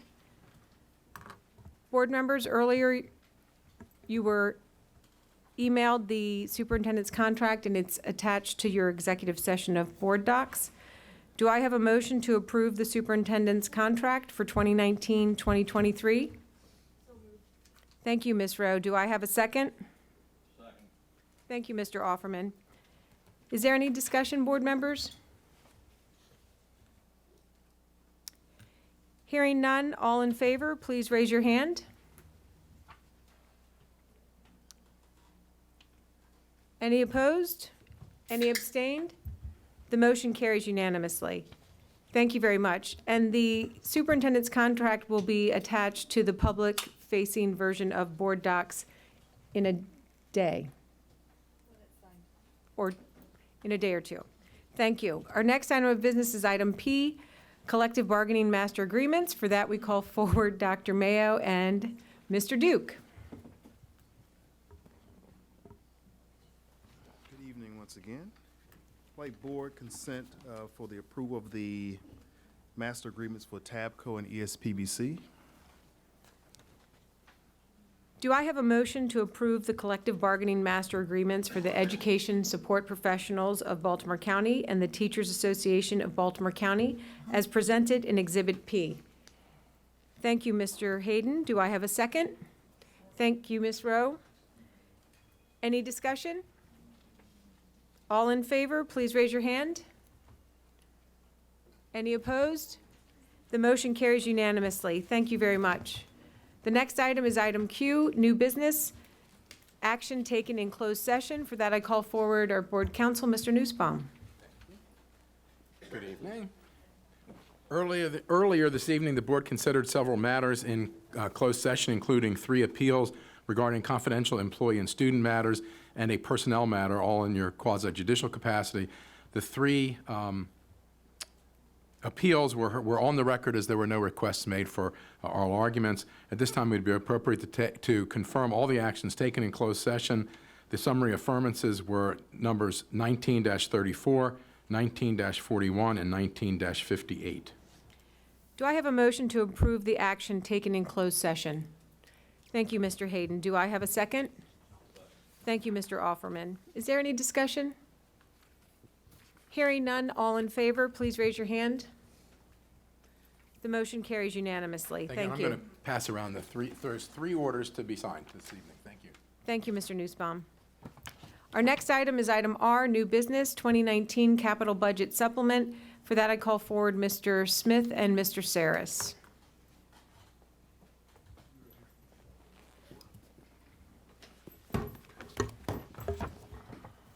Madam Chair, members of the board, Dr. McComas, I'm here with Mr. Saris. Due to the hour, I'm not going to prolong this. I'm going to turn it over to Mr. Saris, who's going to give a quick overview, and we'll be available to answer any questions. So, the November 6, 2018 bond referendum was approved by the electorate for the construction of elementary and middle schools to continue Baltimore County's Aggressive Schools for Our Future program. The funding represents the county's capital contribution for approved projects and allows BCPS to issue the necessary purchase orders to construction contractors prior to July 2019. The specified capital projects and schools impacted by the supplemental appropriation include the construction of a new middle school on the Nottingham site, the Pine Grove Middle School addition renovation project, the replacement of Berger, Chadwick, Colgate, and Dundalk elementary schools, and the construction of a new elementary school on the Ridge Row site. And this same supplemental appropriation was approved by Baltimore County Council November 19, 2018, and took effect December 1st of last year. Thank you. Do I have a motion to approve the fiscal year 2019 capital budget supplemental appropriation as presented in Exhibit R? Thank you, Ms. Rowe. Do I have a second? Second. Thank you, Ms. Joes. Is there any discussion? Ms. Rowe?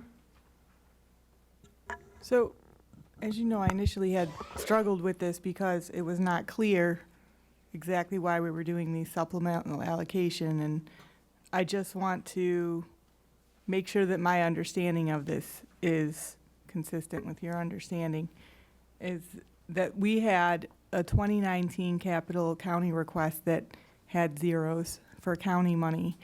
And the reason for this, as I understand it, was because the bond referendum had not been approved, so it was not possible to allocate things in that budget. And so this supplemental allocation allocates that bond money in FY20 and also in FY19. That is correct. This supplemental allocation, initially I had thought that it was taking things out of priority order, but that is not the case because those things are also in FY20. Is that also your understanding? That is our understanding. Yes, ma'am. Okay, That is correct. Thank you. Are there any other questions or comments by board members? Hearing none, all in favor, please raise your hand. Any opposed? Any abstained? The student member does not vote. So thank you, that motion carries unanimously. Thank you. Thank you. And before we get too far along, if I could ask Dr. Mayo to come up one more time. In our brief recess, he pointed out that he needs to make a clarification, just for the understanding of the board members related to the calendars. Good evening again. The calendar that you approved this evening, the post-Labor Day 10 calendar day spring break, with this calendar, we did not reach the threshold of 191 teacher duty days. So with that being stated, there were some emails that came through from teachers concerned about the shortened teacher work week. We're able to start the teacher work week on August 26th, which is a Monday. That gives the teachers a 5-day work week, and it also gives them 2 days for classroom preparation. We can still do our system-wide professional development as well. So I'm recommending that change, and I'll have that updated for the website for tomorrow. And the last day for teachers will now be on June 19th instead of on June 22nd, which will be a Monday, I should say. Thank Any you. further questions? Mr. Hayden?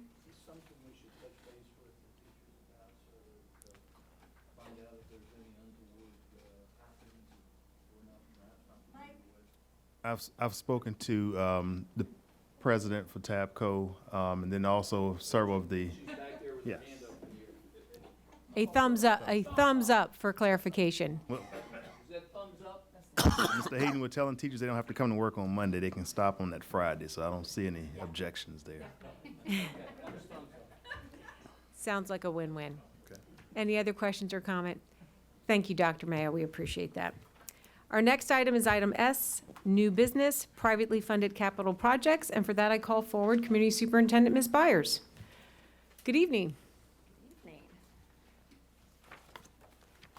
Okay, so good evening, Dr. McComas, members of the board. This evening, I'm bringing forward 3 separate privately funded capital projects. So I'm going to begin with a project for Pretty Boy Elementary School to purchase new tables for their cafeteria. The total cost for this project is $19,989, and the Pretty Boy Elementary PTA is donating $15,000 of that towards the project. And then the school operating budget will cover the remaining cost of approximately $5,000. And this has gone through all of our normal channels of approval.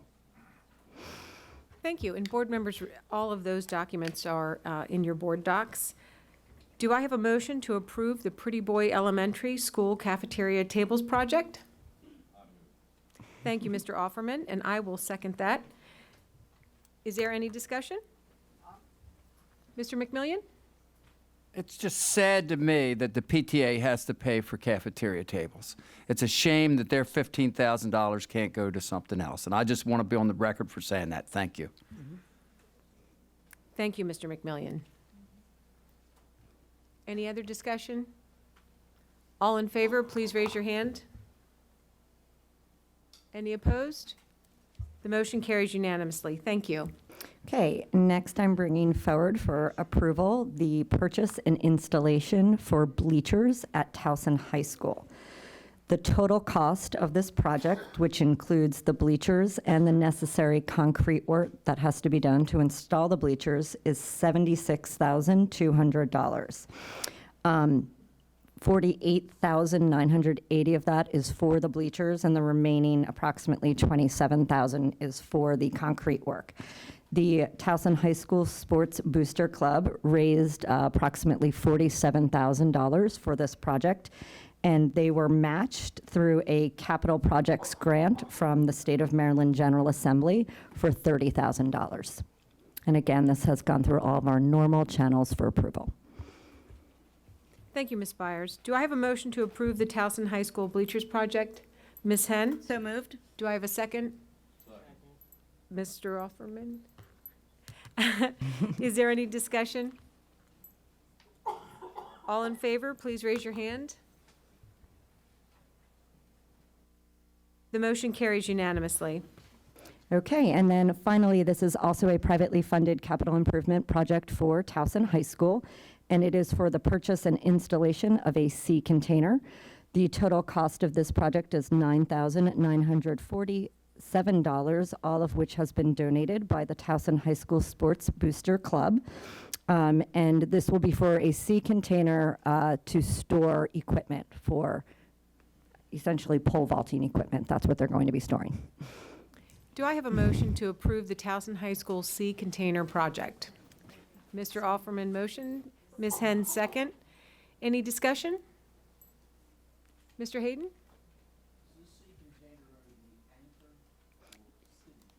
It will be anchored onto a concrete slab. So that's part of the project, is actually building the slab.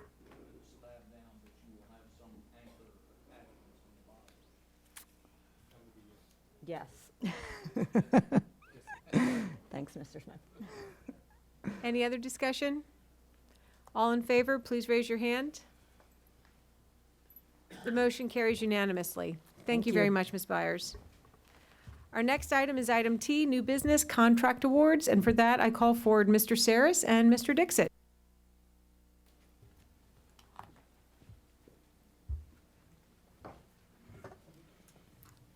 Good evening. Good evening. Members of the board's Building and Contracts Committee met earlier this evening. Items T1 through T11 are being forwarded to the full board for approval. Do I have a motion to approve items T1 through T11? Thank you, Ms. Rowe. No second is needed since the recommendation comes from the committee. Board members, is there any discussion? All in favor, please raise your hand. Any opposed? The motion carries unanimously. Thank you very much. Thank you.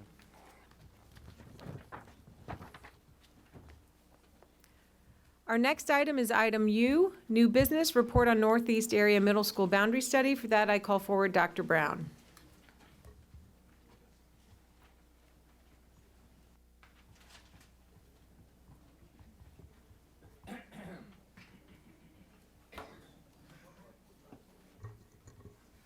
Good evening. Good evening. Good evening, CAO Boswell McComas, members of the board and the community.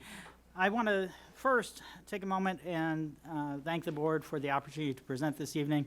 I'm glad that you guys took a moment to look at this.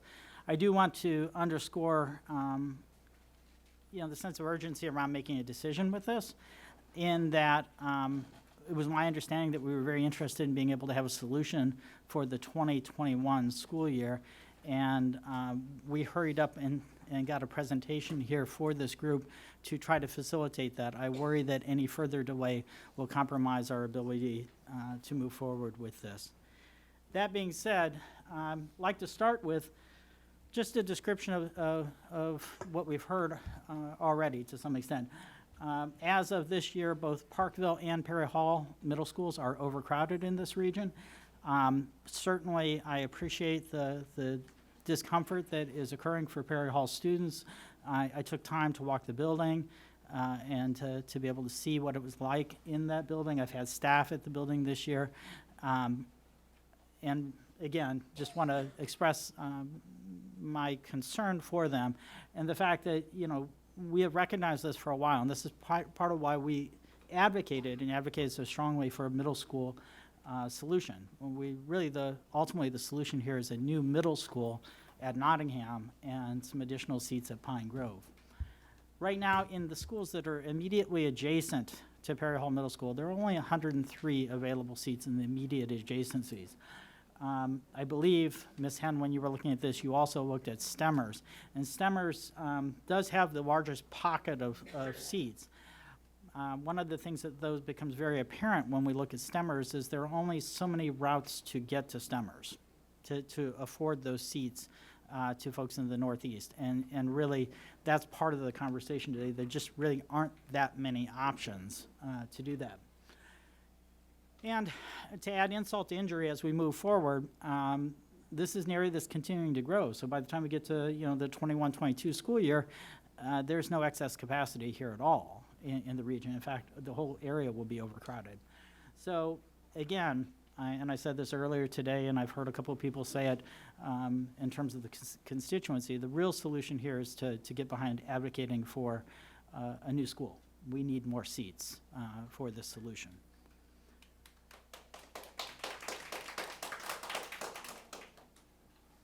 I'll take that. Because I know some of the other stuff wasn't real popular, so This just underscores the point that the area is continuing to grow, and you can see by the time you get to the 21-22 school year, the area is in excess of 100% capacity. To date, we have expended most of the internal and external capacity relief opportunities for the building. And what you see here, if you look at the three lines here, the red line represents the state rated capacity for the building, and that's why it's sort of level across there. The blue line represents the enrollment and projected enrollment. You'll see that that's sort of flattened out. We had a lot of growth for a while, but it's sort of flattened out as we move forward. And the green line reflects the additional capacity that's afforded by relocatable units. You'll see that the green and blue lines are actually quite close to one another. And truthfully, if we were to stay the course with relocatable units or adding a relocatable unit, we could likely accommodate much of this already. So when we look at providing capacity relief, and I really wish Mr. Kuhn was here because he brought this up the other day, we do look every year across the entire system. We are aware that there are a number of schools across the system that have needs for this. And really, one of the things I was looking forward to this year, frankly, was addressing Pleasant Plains in the fall, and potentially one more elementary school in the spring.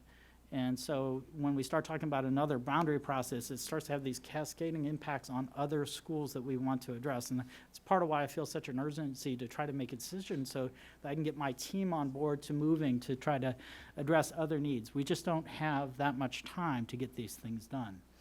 So when we do this, and we look across the community as a whole, we start looking at, well, what can be done within a building? Can we put art on a cart? Can we do music on the stage? What can we do? Obviously, all those things have been done in Perry Hall. Then we start talking about adding relocatable units, and we've done that as well. And while Perry Hall has a large number of relocatable units, there are a couple elementary schools that actually have just as many across the system. We have issues of overcrowding that are going to require capital solutions.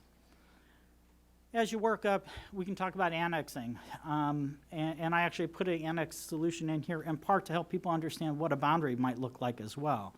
I just wanted it to be as transparent as possible to the public so they understood what I anticipate to be a very difficult process. This is not an easy thing for communities to go through, let alone to go through twice in short order. I wish I had a good solution here. I will tell you, I think any pathway the board picks on this, a portion of the community is not going to be happy. The only way to resolve this in the long run, realistically, again, is we need a new building. That's what we need here. So I will sort of walk through a couple solutions here and what they look like, and sort of pros and cons associated with each. Obviously, when we think about solutions, we do think about them with respect to 1280. You've heard Brooke Angel was a lovely little girl when she was talking about, wow, I could go to middle school in one place, my sibling could go to school over here, and then my third sibling, who's in elementary school, could end up at a third school. She's captured part of the complexity and part of the challenge here, that a, quote, temporary boundary will involve families getting split up in ways that are usually not palatable for us when we think about it. We want to think about feeder patterns and travel time. So the annex example that I give you has a much longer travel time if it goes all the way down to Stemmers. So that's a significant change. We talk about neighborhood continuity. We talk about feeder patterns for schools and all the sort of disruptions that come with that. These are things that you know, when we do a boundary process, we don't take them lightly, and they're meant to be permanent. We think about them as a permanent solution for a community. So again, sort of working our way up through these solutions, starting with the sort of the least invasive solution, the one that will have the impact on the fewest number of kids in terms of movement, is the use of relocatable classrooms. Not necessarily a popular response, but we could continue to add one or two more relocatable classrooms potentially to this site. Benefits, again, it's the least disruptive to students. It's the lowest cost of the solutions involved.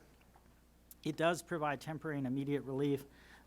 It will not involve any more movement of students. So we're not moving students between schools under this model. We don't interrupt feeder patterns. We're not impacting travel times. It has no impact on the neighborhoods. It allows for things to remain the way they are until we do a meaningful boundary to accommodate the new Nottingham school. Challenges, again, as with any other overcrowded school, core spaces become an issue. It will have an impact on outside spaces as well. And there are going to be people who live in the center of the community who aren't going to be happy about this. Many of the folks who are advocating for boundaries tend to live in the center of the community because they're not ever going to be impacted by the boundary. And it's the folks on the periphery, I think, will be a little bit happier with this as a potential solution. It's, again, in my opinion, if we think about what's best for kids, if this were my student going to the school or one of my grandkids going to the school, this is the solution I'd be advocating for. I put an annex in. Annexes are, by their very nature, fairly unpopular, and we've heard from the community on that. I wanted them to see an annex because the annex describes the region of Perry Hall that would be most likely to move under a boundary as well. Because when we talk about Stemmers is southeast of Perry Hall. The major divider, what we'd be looking at under Rule 1280, would likely be Route 95. So everything east of 95 happens to be a pocket of kids that matches about the number of kids who need to move out of Perry Hall to balance enrollment. So the question is, where do they go? And so part of what I wanted folks in the community to understand is who's likely to move here. And it's that area east of 95 that's likely to move. And then who moves with it? So the benefit of this is it is a focused movement. If you're going to do a boundary, if the board feels compelled to act, this is a focused movement of kids. It will move the fewest number of kids without displacing kids from another school. A boundary process that involves Middle River likely will involve displacement of students from another school. And I'll come back to that. It's, again, Brooke explained it really well. I mean, wow, and I think we had another parent here explained it really well in that, wow, I'm going to move from my elementary school. So I went from Vincent Farm to Chapel Hill. Now I'm going to move for my middle school, and then I'm going to move back. Yeah, this one's a tough one, and it's going to happen in a relatively quick fashion. I could, if this boundary goes forward, or if this annex goes forward, to go forward in the 2021 year, so I'd start in 6th grade. By 7th grade, we'd be doing a new boundary in 8th grade. Now, do I finish at Middle River, do I finish at Stemmers, or do I go to Nottingham or back to it gets complicated. even for an individual student progressing through this model. It is a lower cost solution and it's guaranteed because the boundary is sort of structured. We could do this much like we would a typical boundary process in that we could easily stand up a information session for the public, give them maps, put a survey together with it, and the board could get a lot of information before they would choose to act on this if they would go forward and give the public plenty of opportunity to give input on the process. As with a boundary, you don't get full relief until the 22-23 year because kids have to matriculate, 6th grade to 7th grade, 7th grade to 8th grade, and when you have that full cohort, that's when you get that. It's unlikely that you get a full cohort through just by the nature of the staggering of the two projects. If,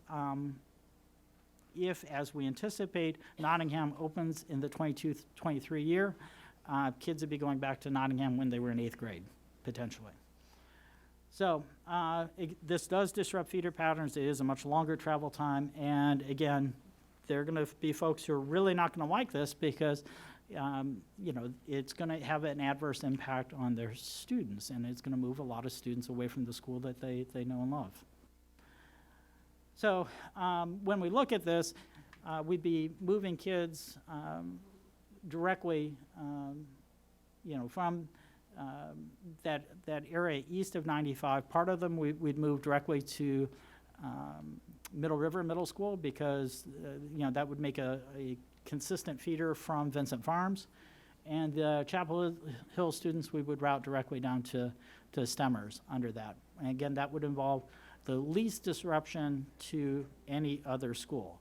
Not suggesting it's not disruptive to this pool of students, I believe it is, but it won't disrupt students in another school as well.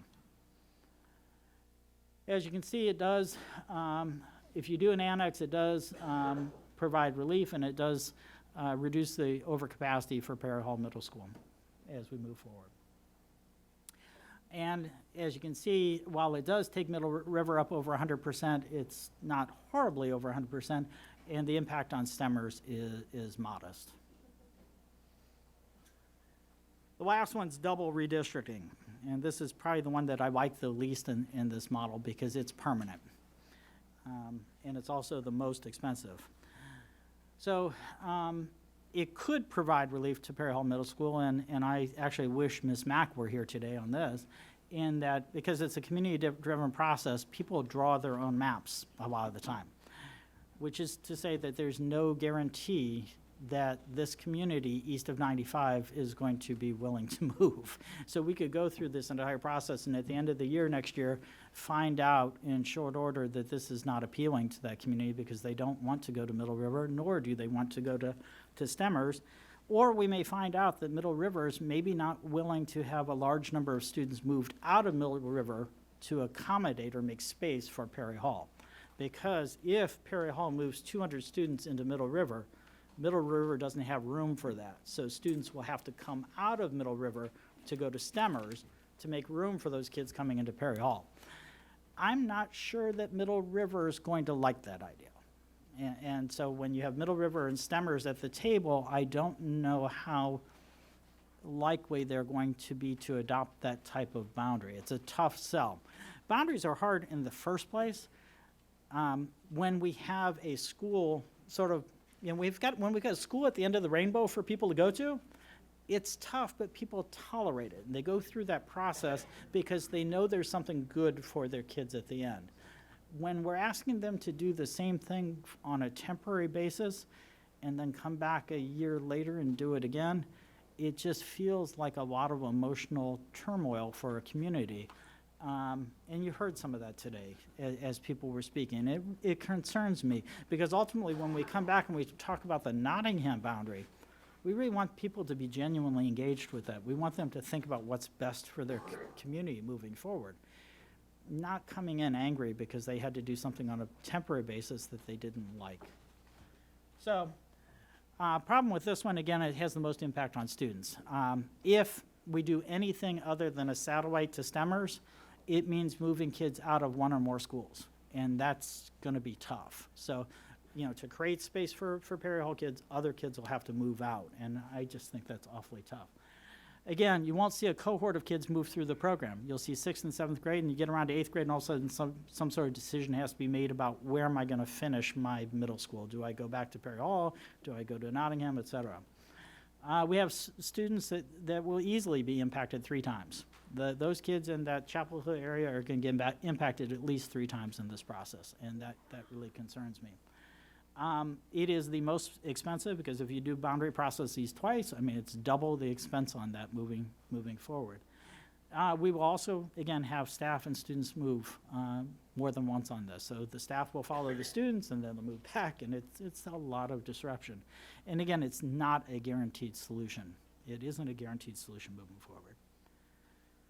So again, just to put the timelines out so people can understand, if we start this, and we have to start very quickly if we're going to do this boundary process in the fall. This boundary has to happen in the fall if we're going to implement it for the 2021 year. If we start this boundary process in the spring, it can't go into place until the 21-22 school year. Much like you saw with Johnny Cake and Dogwood today, we did that as a spring process. We let a whole year roll by so parents have the opportunity to do what they need to do around magnet placements, special transfers. We give them an entire year to work through that. If we try to accelerate that process, we take choices away from parents in the spring, and I just don't think that's fair. This is going to be disruptive enough without us trying to accelerate it and compromise parents in it. Sort of talked about that already. I want to just briefly go through this because I want to honor the folks from Pleasant Plains who are here. They have a point. Pleasant Plains actually is running out of options. Their internal space use compromises, they're maxed out. Their core spaces are actually much smaller than Perry Hall High School, Perry Hall Middle School, which was originally a high school. It actually has larger core spaces than many buildings. We are out of places to put relocatables at Pleasant Plains. It's really a pretty tight footprint. So if we stay the course and we use relocatable units, that's sort of the pathway 1.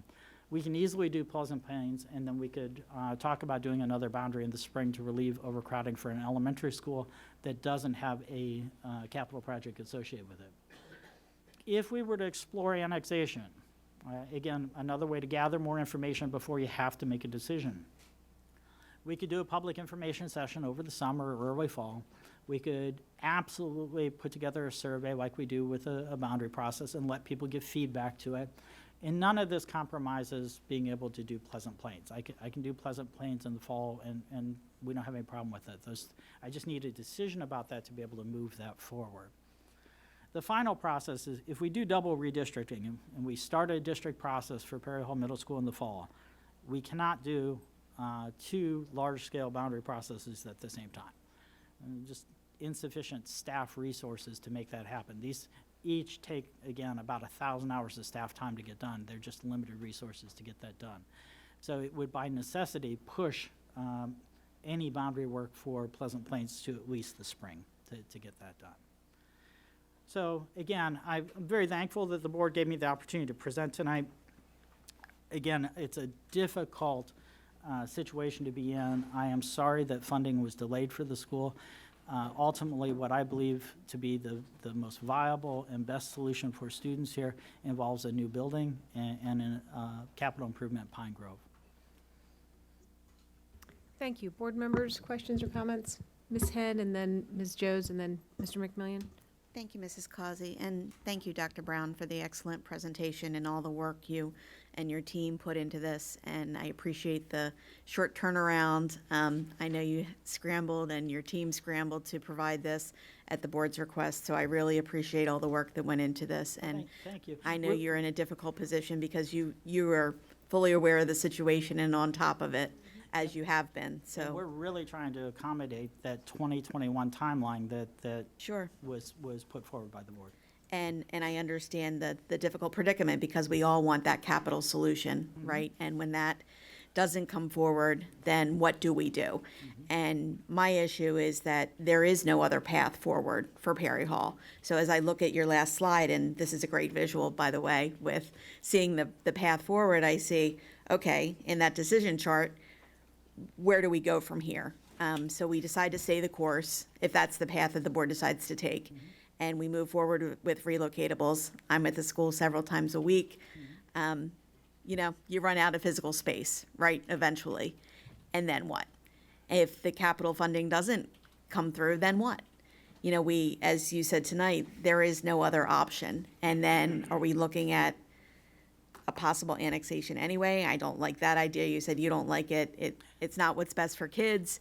A redistricting is also possibly not what's best for kids, but then what? So I'm looking for what is the alternative, because this is not a new situation for Perry Hall. I pulled up the boundary map the last time. The boundary map was updated was 2003, so I had some questions there to see, okay, is this a problem? What have we done about it? Because I've seen no new solutions come forward, and really there are none that I'm hearing, and that at no fault to yours or the systems or anyone sitting around this table or multiple boards, you know, our predecessors. But at some point, we have to say, okay, we need to think outside the box, and there's some ideas that the community has brought forward.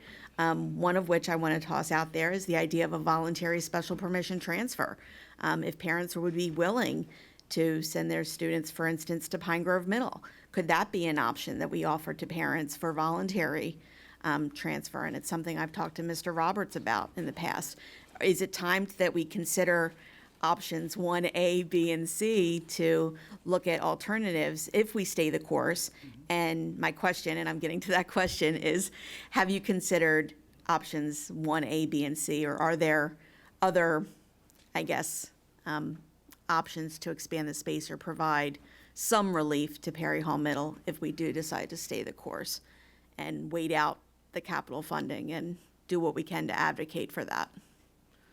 So, and I'm drawing a blank on the last name, but Tiffany. Stith. Yeah, who is, you know, just a lovely community member and was part of a couple of the boundary processes that we worked with. I think rattled off a whole list of things that could be explored, and there's no reason not to. I don't believe that, again, there's any graceful way to take advantage of the seats at Stemmers. It's why when we were initially looking at a boundary process for this area and whether or not a boundary could really resolve it, when we looked several years down the road, it's like, oh, all these buildings are overcrowded to begin with, so I can't really go that way. We didn't even talk about maybe going to Pine Grove, but I hate to overcrowd Pine Grove right before it starts the capital project. We're just moving kids from one set of relocatables to another at that point, because a sizable portion of that building will end up in relocatables during the construction process. That doesn't sound like a very good solution to me. I wouldn't want that, and it's disruptive. I'm not sure that you're going to get enough voluntary transfers if that's permissible in policy, and I would have to dig into that, happy to do so. I don't think you're going to get a oodle of people doing, you know, a couple hundred people, I doubt it, you know. So, but it may tinker around the edges and give some parents some choice. You know, it's worth considering.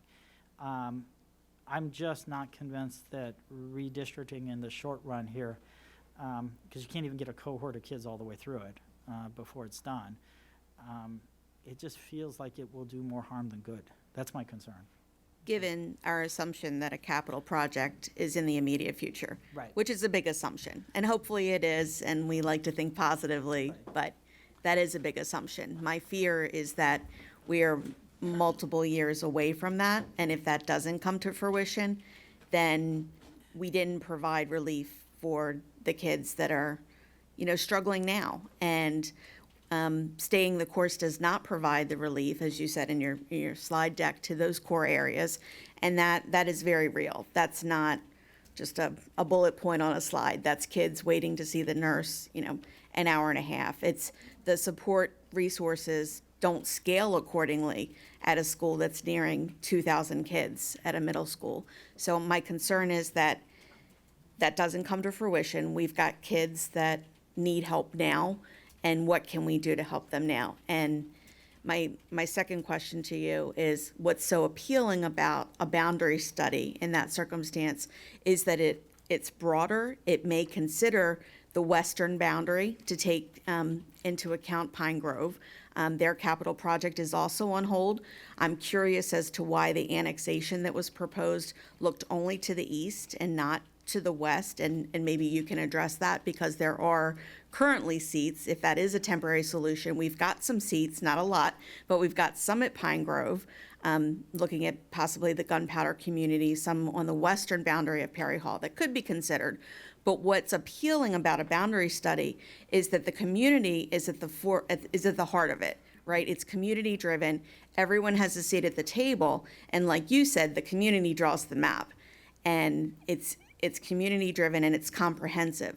So when I think of the process, I envision a process that would be west to Pine Grove and east to possibly Stemmers, possibly not, but that would include the community in that process. And as you said, there's no guarantee. Who knows what that map would look like, but it is a process that is community driven, and that's part of the appeal. And you list it as an advantage, so I agree with you that it is that. So, a couple things. One is sort of the primary architect of the boundary process. I appreciate that the board has, consistently valued that process and how it works. There are circumstances under which I think it works incredibly well and quite easily. So tonight you saw Johnny Cake and Ed Heights. Well, they navigated that process beautifully, and when they sat at the table, I heard them say to each other, yeah, these are all our kids. There's an overlap in the walk zone, and let's just do what's best for our kids. Same thing with Featherbed and Dogwood. It was really a pretty straightforward process because there wasn't a perceived disparity between the buildings. The greater the perceived disparity between two buildings, the more likely that folks are not going to be happy with that change. I've got a staff member who lives in Perry Hall, who's a professional planner, I might add, who has expressed great concern about moving through a boundary process like this, followed up by another one because, again, there's no new school at the end of the rainbow right now. So coming back so as the designer of this process, I don't think this is the process for this. I don't think it's going to work because the majority of the people who are going to be at the table, you're basically asking for a favor. You're asking the people at Middle River to move for you, to make space for kids from Perry Hall. That's a big ask.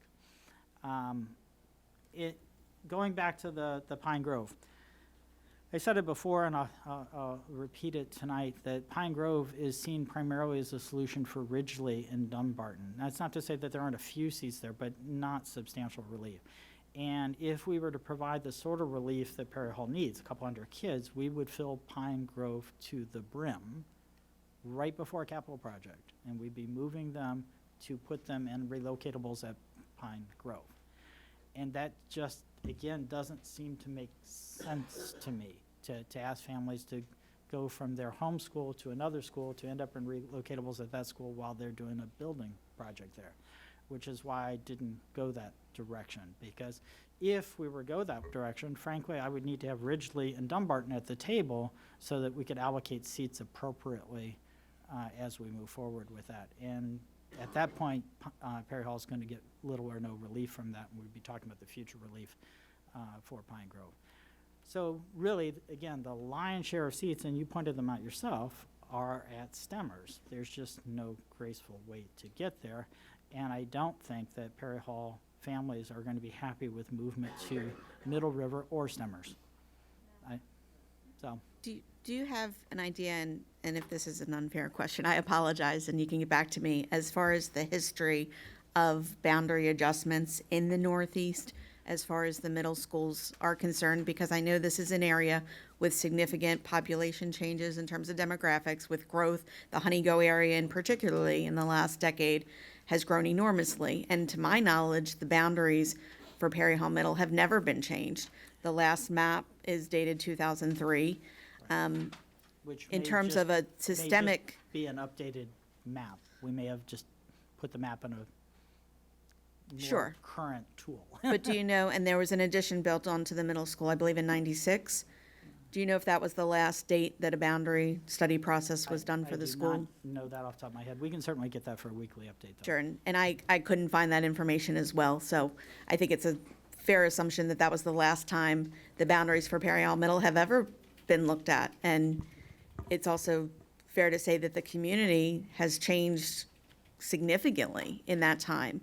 I think there's Is there a process within the system itself to look at boundaries on a regular basis in terms of at a regular interval, given the changing demographics, given the community changes, given growth and development? I know we look at enrollment projections and try to plan accordingly. That's what our planning department does. But in terms of an area that has been overlooked or that has not had action done, are we long overdue for some action in terms of boundaries in this area? And Well, let me. there's never an ideal time, Let is me what I'm back up getting at. a little bit here. I When know I Molly started has. here, we had about 5,000 more elementary students than we had seats 5 years ago. We've cut that in about half at this point. And Schools for Our Future will lay out a plan that will produce as many elementary seats as we expect to have elementary students. So really, there was a crisis around elementary enrollment and not having enough space for that. Obviously, those kids roll up to middle school. And when they rolled up to middle school, we were blessed system-wide to have more seats at the system level for middle school than we'll have students. We had pockets, though. Perry Hall was one. So we needed a new middle school in Perry Hall. That's why we're advocating for that. Ridgely, Dumbarton, Pine Grove sort of helps with that pocket. It takes care of a lot of our middle school challenge. And we typically associate a boundary process when those seats become available. And that's what makes it palatable to people. It's like, oh, there's hope. I'm moving in a direction to something that's good. A new schools are very appealing. And then you can restructure a boundary. And we've tried to, and we've been quite busy, frankly, as schools have come online, we do those boundary processes. So when there was a delay in funding this year, we immediately said, okay, where else could we balance enrollment? That's where Pleasant Plains immediately bubbled up. Again, there's at least one more elementary school we'd like to address in the 1920 school year, because those opportunities are sort of few and far between. And as long as we're doing new schools, we're going to be addressing them. So do we look across the system as a whole? Absolutely. That's what the impetus for the high school study was. Wow, those kids came to middle school, they're going to go to high school. Oh, we don't have as many seats at high school. Wow, we need to do something about that. Let's start looking down the road for that. We look every year across the entire system and try to plan on what's best to make adjustments around the system and how best to do that. That's why we did, again, even though Chadwick was going to relieve itself, we took that opportunity to look at Johnny Cake and Ed Heights and balance the enrollment there. Featherbed, Dogwood, let's balance the enrollment between those two schools, because then we can be balanced effectively from Liberty Road all the way to the tip of the Southwest at the elementary level. And that's nice to have gotten to that point.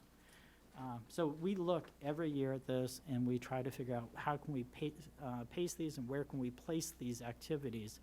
And they do take substantial planning to do well and to produce with the level of transparency that the board and the community has come to expect. Great. Last question, then. It is your recommendation to, that the board should move forward with staying the course, and you would be willing to look at unconventional options such as revisiting our policy around voluntary So we are never special permission we're never transfers, opposed other to- options. We have a new superintendent joining the team shortly. There may be some fresh ideas that he brings to the table as well if can we only hope. wanted to. So, absolutely. Hold off on making a decision. More than willing to look at other things as well as we move forward. But my recommendation for the time being would be to stay the course. And if, at some point in the future it becomes evident that the funding is going to be delayed even further, then I think this conversation can be brought back up. Thank you. Okay, thank you. And we have, who was first? Mr. McMillian, and then Ms. Joes, and then Ms. Rowe. Over the last couple of months, we've talked about a high school from design to finish is about 6 years, if I'm not mistaken, 5 or 6 years, correct? It appears from these elementary school groundbreakings, from the groundbreaking to the finish of the elementary school is 14 or 15 months. what is the plan, what is it for a middle school from design to finish? It's 3 to 4 years. Thank you. And where are we at in terms of the design status of? Northeast Middle School. Yes. Yes, we are in the middle of the design. Okay, so So that saves some time then. exactly. So, okay, let's go back to groundbreaking. Groundbreaking in a middle school. How far out do we project to finish? We welcome forward Mr. Pete Dixit. Thank you for joining us again. We are mixing two things here. What you saw in the groundbreaking of elementary school is just the construction time. Right. There is a good 1 year to 2 years of design and design review time. So for an elementary school, if the planning is approved this July, you are looking at 3 years for completion of that school. For middle school, if the design is approved, or planning is approved in July, then you're looking at 4 years, and high school at least 5 years. These are approximate time. We try to expedite it based on the need, but a lot of this time is beyond us. It is the state reviews that are needed, it is the bidding process that is needed, so we cannot tremendously decrease the time. But these are the time periods that you're talking about.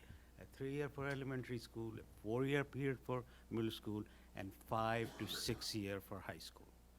And Thank so- you, Mr. and- Pete. And so, with a 1-year delay currently, we would still be anticipating a 22, 23 opening, correct? That's right, because we have the benefit of that a lot of design is completed for middle school.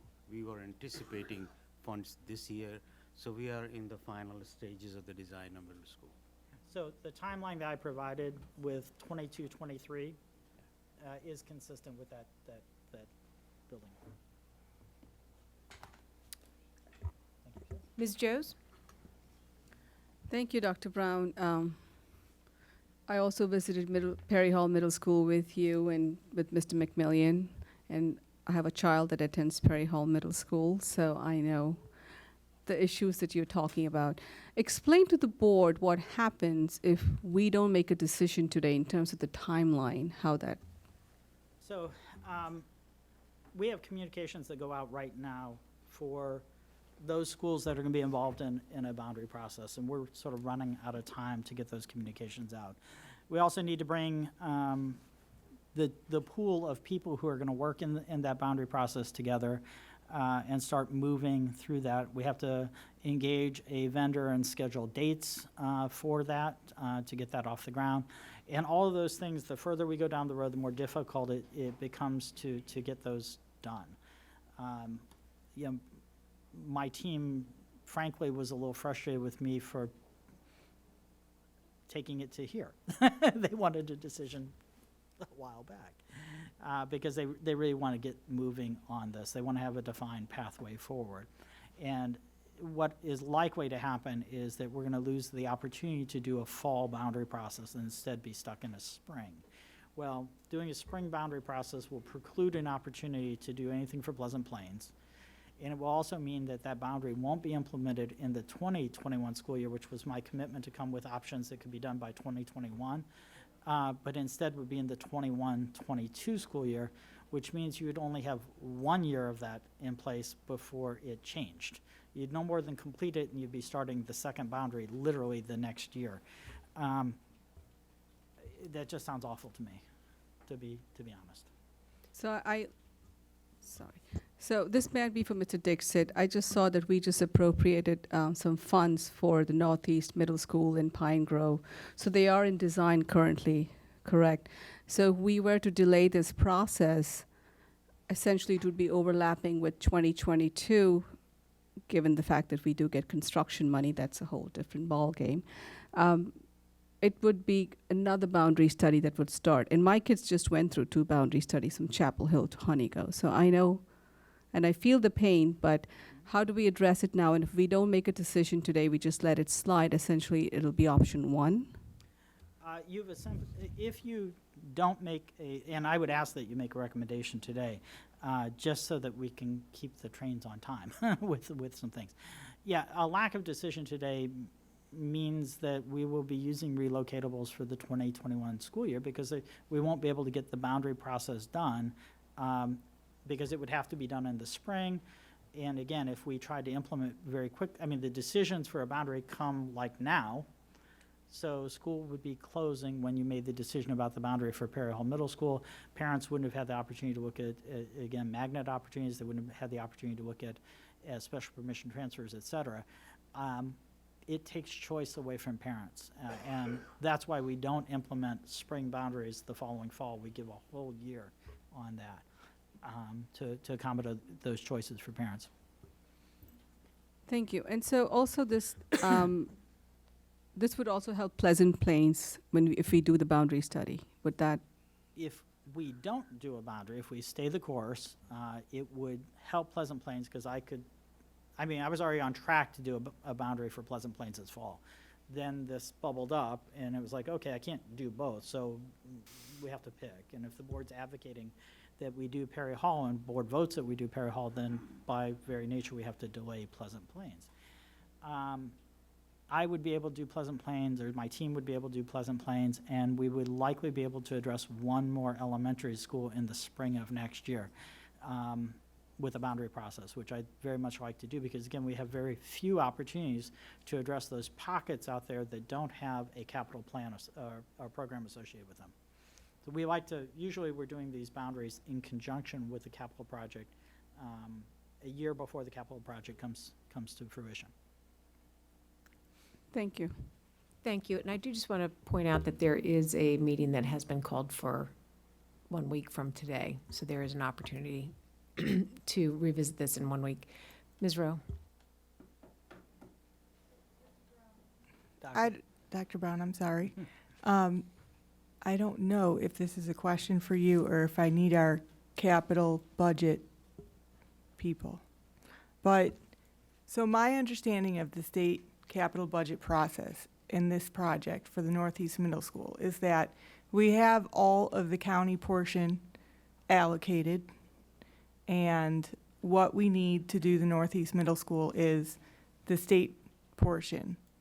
And the justification for obtaining state money has a lot to do with overcrowding. And so we have Perry Hall Middle and Middle River Middle that have projected overcrowding that can justify a new middle school. And then we have some facilities conditions at Stemmers Run and Golden Ring. But unless facilities conditions gets really heavily weighted, I guess my concern is, do we need overcrowding at those two schools and facilities conditions at the other two schools to justify the state money for a new school? Or if we do a boundary change at Perry Hall Middle right now, will it potentially remove the justification for the state money for the new school and compromise that project altogether? So, Ms. Rowe, I'm really thankful that you brought that back up. You brought that up last time we were here, and I think I answered it halfway, but I got to thinking more about it. The numbers won't change in terms of the overall overcapacity in the region won't change. But the fact that we'll no longer have a severely overcrowded school definitely could change the priority and the urgency for that project. And that is a concern for me. That upon reflection, I think you're spot on that could change the math for that. Because suddenly you've distributed the overcrowding and all the buildings, they're 104, 105%. That doesn't look like an emergency anymore. Then, so if that were to happen, we would eliminate the possibility of having not only overcrowding relief in a brand new school, but moving children from school Golden Ring, that's a very poor facility, into a better facility. And I guess my concern is that if we have a comprehensive solution and we're making a decision that compromises the potential for state funding for that comprehensive solution, then we could be creating sort of a self-fulfilled prophecy for the thing that we don't want, which is to not get a new school. And middle bullet in here is just that. It could compromise the funding. I am worried about that. So I think it's a reasonable concern. Thank you. Are there other questions or comments before we move on? Ms. Joes? So, Dr. Brown, do you recommend we make a motion today, or if we don't, what happens? So again, I would recommend that the board make a motion to stay the course for the time being. That would allow us to move forward with planning to address Pleasant Plains. It would, it doesn't take the possibility for a boundary or redistricting off the table. You can come back to that at a later point in time. In effect, delaying it is going to make it a spring process. It's going to be a 21-22 school year issue anyways. It's effectively the same. But what it takes away is our capacity to immediately address Pleasant Plains. So I would ask that the board choose to stay the course now, and then let us explore some of the A1, A2, A3 options that may exist out there in the world. And if it becomes evident that the timeline is going to get extended for funding, then by all means, let's come back to the table and talk about a longer-term solution. Ms. Joes? So I would like a motion that we choose option 1, stay the course, and come back next year if we don't, get funding for the capital project. Is there a second? Mr. Hayden? Thank you, Mr. Hayden. Ms. Joes, do you want to speak more to your motion, or? No, I mean, Dr. Brown did a good job explaining. I have personal interest. My child goes to Perry Hall High School, but I'm also a long-term infrastructure planner, and what he said makes sense to wait and wait for capital funding and then make a decision. I really don't like jumping the gun on decisions like this that have a domino effect on different communities, because it's also about equity. So I think I've spoken enough. Thank you. Thank you. I would like to speak for a moment. I agree with Ms. Joes about jumping the gun on issues. I feel that given that we have an incoming superintendent arriving in just a few weeks, that I would currently abstain from any vote this evening in order to allow our incoming superintendent to get up to speed, because this is a decision that will impact the 4 years of his tenure. So that's my perspective on it. Additionally, we do have another meeting next week, and I am trying to be mindful of the time also. Is there, Ms. Henn? I would also like to see options 1A, B, C. So I will be abstaining for that reason. I would like to see what Dr. Williams brings to the table in terms of new ideas. And I don't think it necessitates a sense of urgency to act tonight. And I think he will be here in just a few short weeks. So I think we can revisit it then. Go ahead. Mr. Hayden?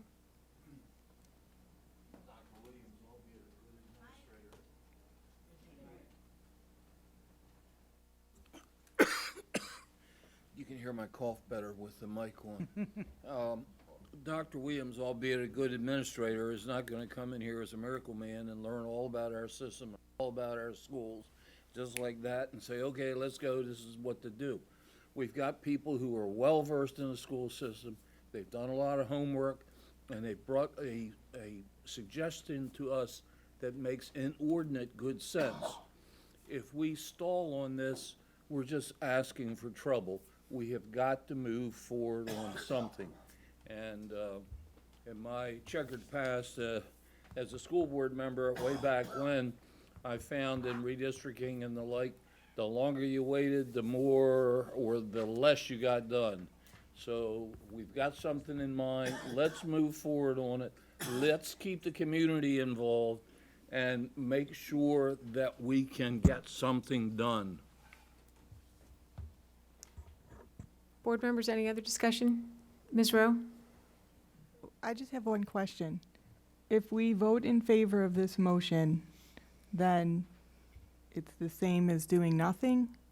No, If we don't vote, I guess I'm confused because I thought you said that if we didn't do anything tonight, then that's like choosing option one. Almost, not quite. If you choose option one tonight, which is stay the course, it means that for the foreseeable future, which we expect to be a couple years, we would be planning to try to resolve overcrowding at Perry Hall Middle School with the use of relocatable units. What it would also allow me to do is go back to my team tomorrow and say, start the process, okay, for Pleasant Plains. We got the ball rolling, but let's start the process for Pleasant Plains and make sure that we can continue with that and get that off the ground in the fall. If we keep kicking this can down the road, then the opportunity to try to address Pleasant Plains comes off the table, because then we will be doing either the Pleasant Plains solution in the spring, or we'll be coming back and doing the Perry Hall solution in the spring, because I'm not going to compromise the process. I want the process to be done well. It's too important in either case. I think in both cases, the community is going to be deeply involved with those projects, and we want to do them right. So, you know, it's not doing nothing. It's allowing us to move forward Pleasant Plains. Is there any other discussion? Hearing none. Can I hear the motion?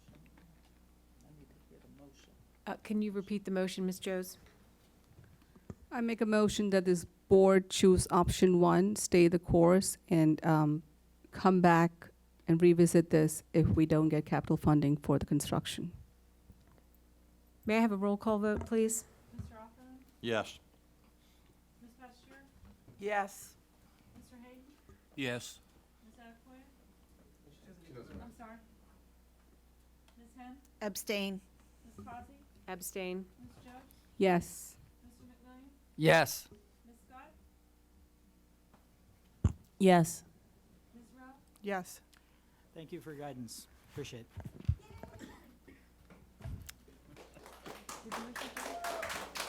Thank you. The motion carries. The next item of business is item V, new business report on policies.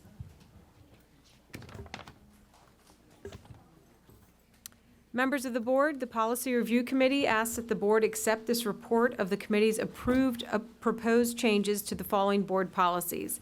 Policy 1260, school volunteers. Policy 3230, qualification of vendors.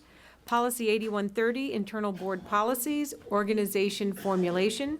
Policy 8315, internal board policies, operations, meetings, participation by the public. These recommendations are presented to you on tonight's agenda as Exhibit 5. Staff is available should board members have any questions about these policies. Additionally, this is the first reading, so the public will be able to comment on these policies at a future board meeting. Do I have a motion to adopt the recommendation of the board's Policy Review Committee? Thank you, Mr. Offerman. No second is needed since the recommendation comes from the committee. Is there any discussion or questions from board members?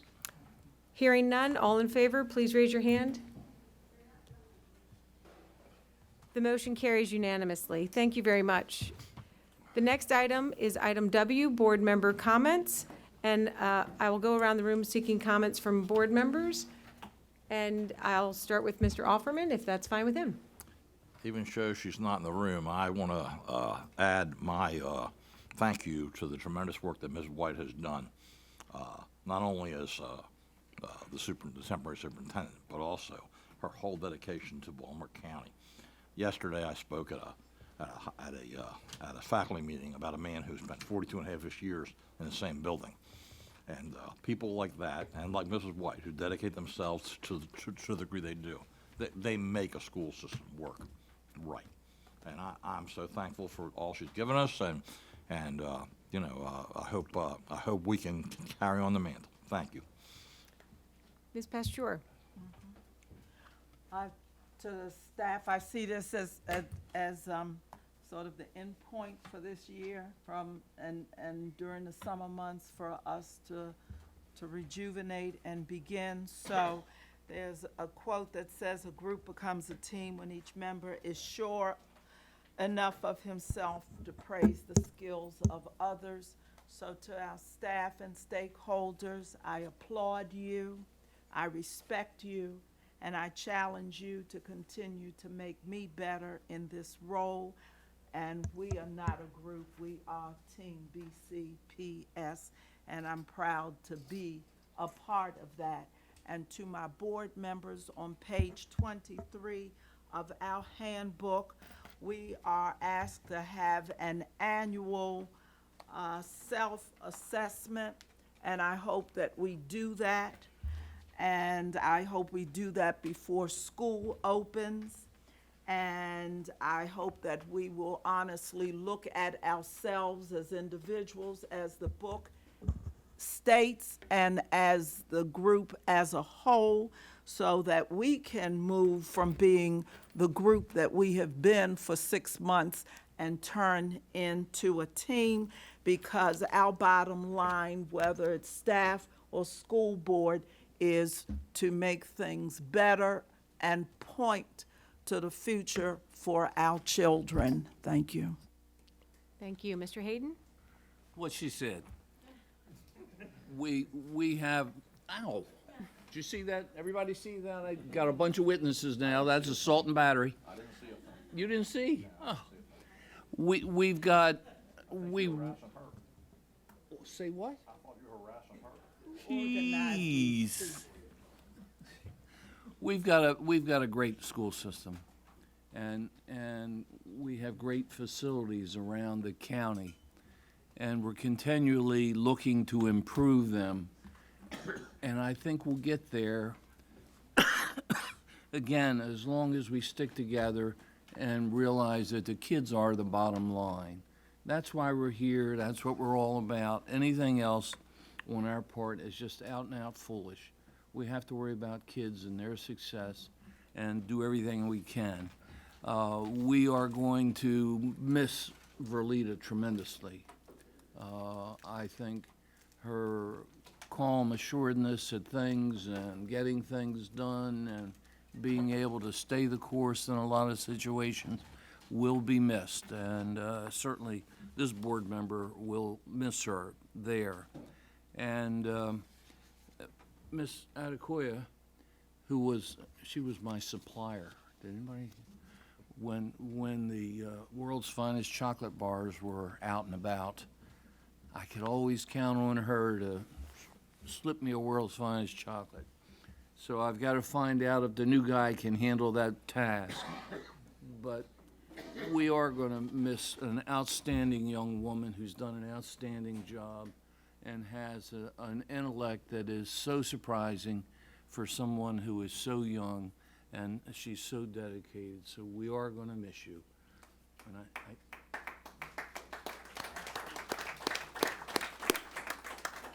I think that means it's your turn.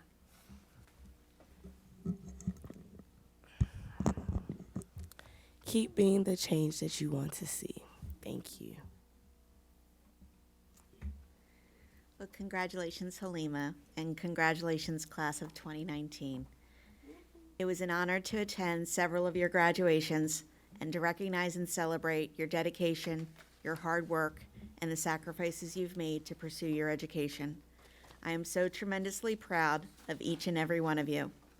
My hope is that the energy, excitement, and pride you feel remain with you as you begin your next adventure and for a lifetime. Please know that this board and that this community shares in your pride, and that we will be here to cheer you every step of your journeys ahead. We can't wait to see what you do next. Congratulations. Thank you. Ms. Joes? Thank you. I would like to just take some time to thank our interim superintendent for her dedication and service to BCPS for over 24 years. She has been a stellar leader and a woman. As a woman, I was proud to see her gentle demeanor, her grace that was fortified by grit, and her steadfast and unwavering loyalty to BCPS. I will miss having her here on the board. I wish her well. I would also like to thank all of the staff for their professionalism and expertise, especially during this transition period. And we will miss our student member of the board who heads off to new adventures. So farewell and good night. Mr. McMillian? Over the last 10 or 12 days, I've had the good fortune of attending 2 groundbreakings, Colgate and Berkshire. I've attended 9 graduations, of which all were very special. However, 2 of the graduations stand out to me. Battle Monument, a special program in the southeast area, and RICA, which is the Regional Institute for Children and Adolescents, which is a Maryland state educational program that services some Baltimore County students. Tomorrow, Ms. Pastor and I are going to Crossroads for a 10 o'clock event. And lastly, I hope everyone has, including especially Ms. Verlita White and Ms. Halima, have a long, restful, and relaxing summer break. Thank you. Ms. Scott. Thank you. I would like to echo the comments of others that I would like to thank Interim Superintendent Verlita White for all of her dedication, leadership, everything that she's done, her service to BCPS, and her leading as an example. She will be missed. And on that same note, I'd like to congratulate Halima. You will be missed as well. I know that you will miss your quick wit, your leadership to students, your sense of humor, everything. And I know that when she goes out into the world, she's going to be the change that she wants to see. So I know she tells everybody to be the change you want to see, but I know she's going to be that change. So, and on that note, I would like to say I had the opportunity to visit Windsor Mill Middle School, magnet school for global communications, and I was very impressed with the dedicated staff and administration there, and how their vision is where they're known as a school where achievement is limitless. And at Windsor Mill Middle School, students and staff communicate, collaborate, and problem solve to be beacons of global citizenship. And I think that's wonderful, and I wanted to bring that here to share with you all. So thank you. Thank you, Ms. Scott. Ms. Rowe. So I just want to say congratulations to all of our graduates, and especially Halima, who we're going to miss immensely. And this school year, I've gone on a lot of school tours, and I went to 10 graduations and 3 groundbreakings. And the thing that's interesting for me for these groundbreakings is that 3 years ago, I started advocating for Colgate Elementary and Dundalk Elementary. So to be able to see the fruit of that advocacy take place is very important. And I got this today, and I just want to thank Mr. Dixit, because I had toured Hawthorne Elementary, and I noticed that they needed paint. And I always pick on Mr. Dixit because the first time I met him, people were asking for $20 million renovations in Towson and stuff like that. And I'm just like, Mr. Dixit, I just want some paint for Halstead, just some blue paint, that's it, on the outside of the building, easy, right? So what did he do? They painted everything, and Halstead looks fantastic now. Well, Hawthorne Elementary needed some paint, and so they sent me a card that already there's paint. And I thought, well, maybe in the summer. So thank you. You guys move really fast. And they sent me this rock. The kids paint rocks now. The lunch of the elementary schools I've gone to, they have these little rocks, and so Hawthorne Elementary sent me a rock. So I've had a great time with all of our students and exploring the schools. They're fantastic schools. And I look forward to next year. And I hope everyone has a happy summer. Great, thank you very much. And our next item is board committee updates from committee chairs. I'll start off, and then anyone else can chime in. So the next meeting of the Policy Review Committee will be held next Monday, June 17th. The committee's meetings are held in this room, and our meeting begins at 4:30 p.m. It's open to the public to attend. The minutes of the committee's May 17, 2019 meeting are available for viewing for anyone who's interested on our website. Are there any other committee chairs with updates? Okay. Ms. Pasteur. Government and Legislative, I'd like to thank the committee, Ms. Scott, who was the vice chair, Ms. Rowe, and Mr. Hayden, and I would really like to thank Mr. Bazemore for everything that he did to keep us in line, and Eileen Rosenberg, who really kept us in line. And not to be outdone by Ms. Rowe, Mr. Dixit, you know you're the man. Okay, thank you for keeping the bear off of my back. Thank you. Okay, and if there's no other committee updates, we have some points of information that are attached to board docs. Revised Superintendent's Rule 2361, Administration, Administrative Operations, Distribution of Non-School Materials. There's also Revised Superintendent's Rule 5120, Students' Promotion and Retention, Grading and Reporting. And the final information is the financial report for the months ending April 2018 and 2019 are attached to board docs. And the final is the announcement for the next board meeting, which is going to be Tuesday, July 9 at 2019 at 6:30 PM in Greenwood Building E. There's also going to be released the announcement that there'll be a special meeting next Tuesday, June 18th at 6 PM here. And that is our final issue, so the meeting is now adjourned. Thank you, everyone.